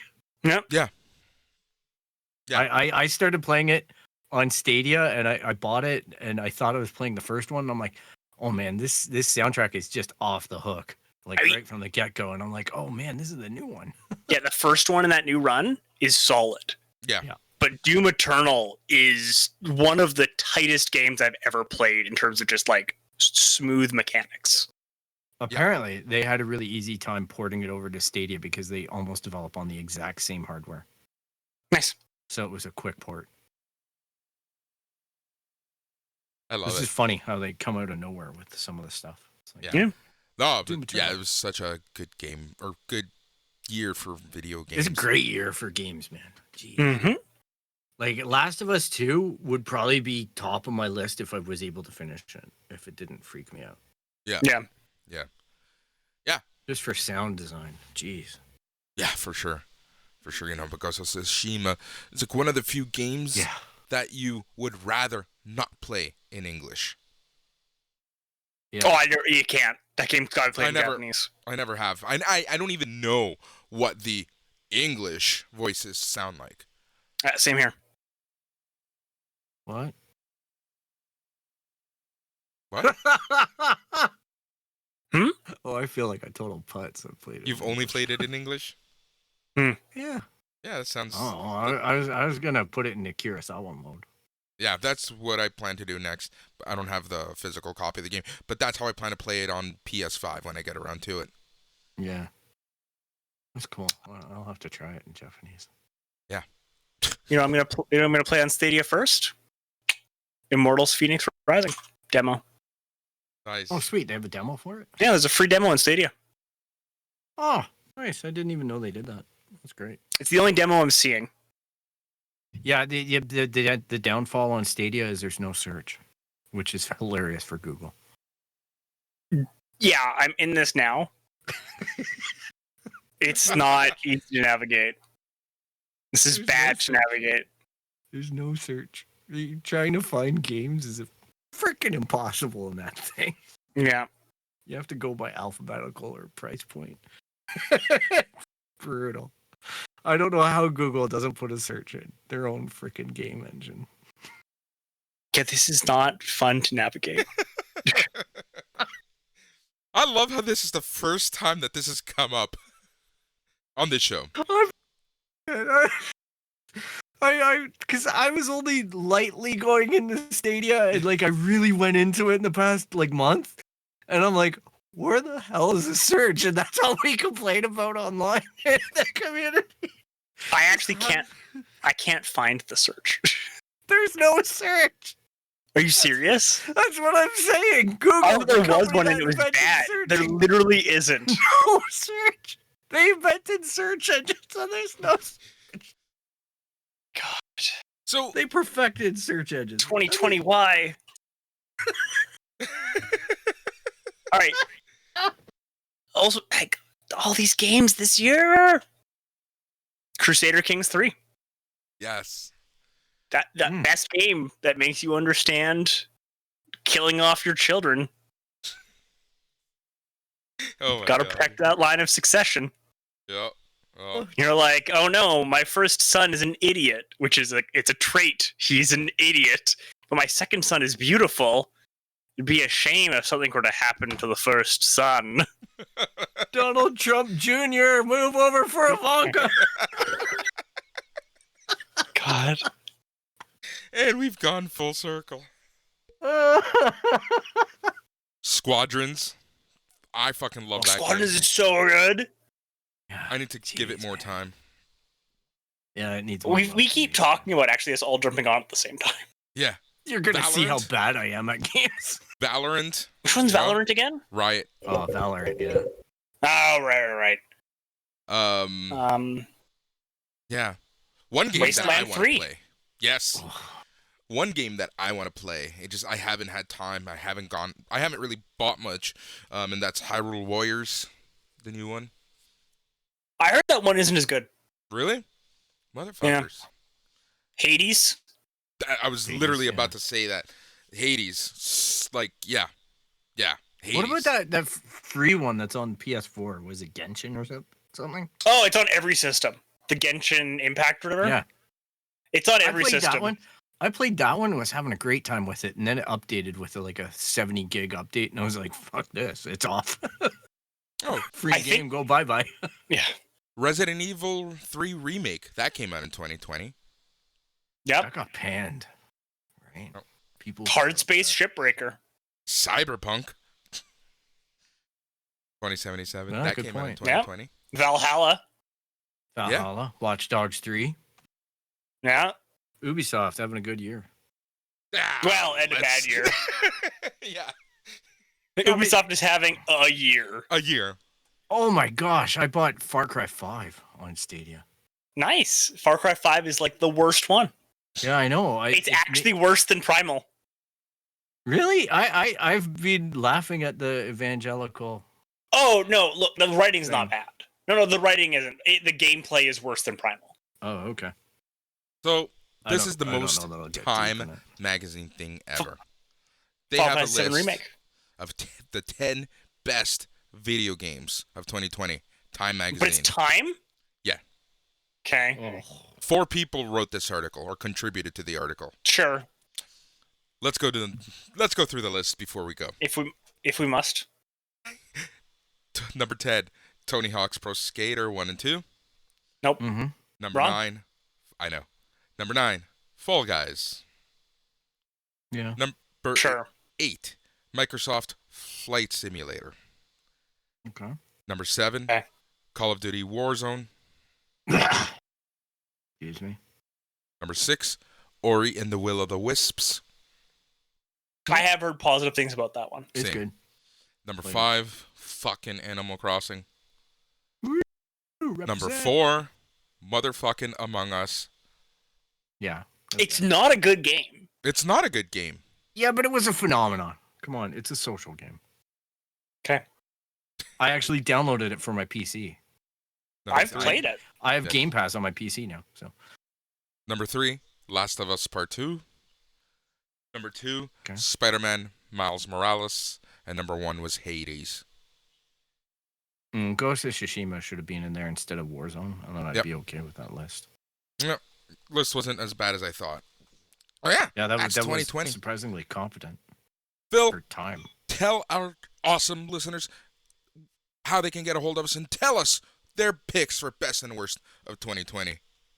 Yeah, we want to hear about your best and worst for 2020 and not about all the other stuff we talked about. So stay away from that. You can find us at www.itscanonpodcast.com. You can track us down on Instagram, Twitter, and Facebook at It's Canon Podcast. You can email us at show@itscanonpodcast.com. You can subscribe via Apple Podcasts, Spotify, Stitcher. Really, anywhere you find podcasts, you're going to find us. I think like Amazon, everybody's got us. And it's finally out in Canada, so go check it out. And if you like what you hear, please be sure to click the subscribe buttons and leave a rate and review on those platforms that make it available, because we really appreciate you taking the time to listen to us talk about nothing at all. Yep. And this week, like I mentioned, we had talked about stuff that we couldn't ignore, but we also wanted to leave off the show in a fun note, so we gave you our best and worst of 2020. Next week, we are back to 2 shows a week, as we not only have our news, but we are expanding our TV verse as we begin discussing every episode of WandaVision. Woot. That's It's going to be fun. Also, Snowpiercer was last year, also a great TV show. Yep, Snowpiercer. Snowpiercer coming up season Coming back 2 end later of this January. month. Also, I gotta finish season 1. 2021, we're going to try to expand things, as Tyler mentioned.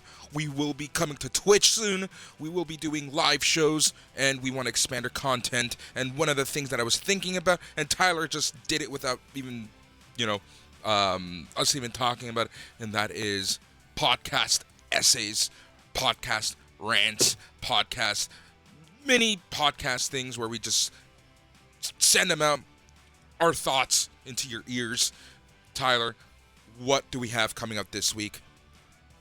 Oh, I had a really good way of summing it up for you guys that I got to pull out of our Facebook chat, because I can't think of a better way to sum it up with that. It was basically, it's 30 minutes of me talking about what happened on Wednesday, January 6th, 2020, what it has to do with us gamers, why it's important, and what we can do about it. Oof. There we go. So that's going to be coming out on Wednesday of this week. So be sure to listen to that. It's going to be fun, and we're going to try a lot of new things. We're going to have a lot of content for you, and that's everything, because it is the It's Canon Podcast. The podcast, we talk about anything and everything. The podcast where we talk about all things video games, all things comic books, all things toys, all things books, all things TV shows, all things movies. And guys, do you know what the best part of it all is? It's all in canon. That's right. It is all in canon. He's Phil. He's Tyler. I'm Boris. Good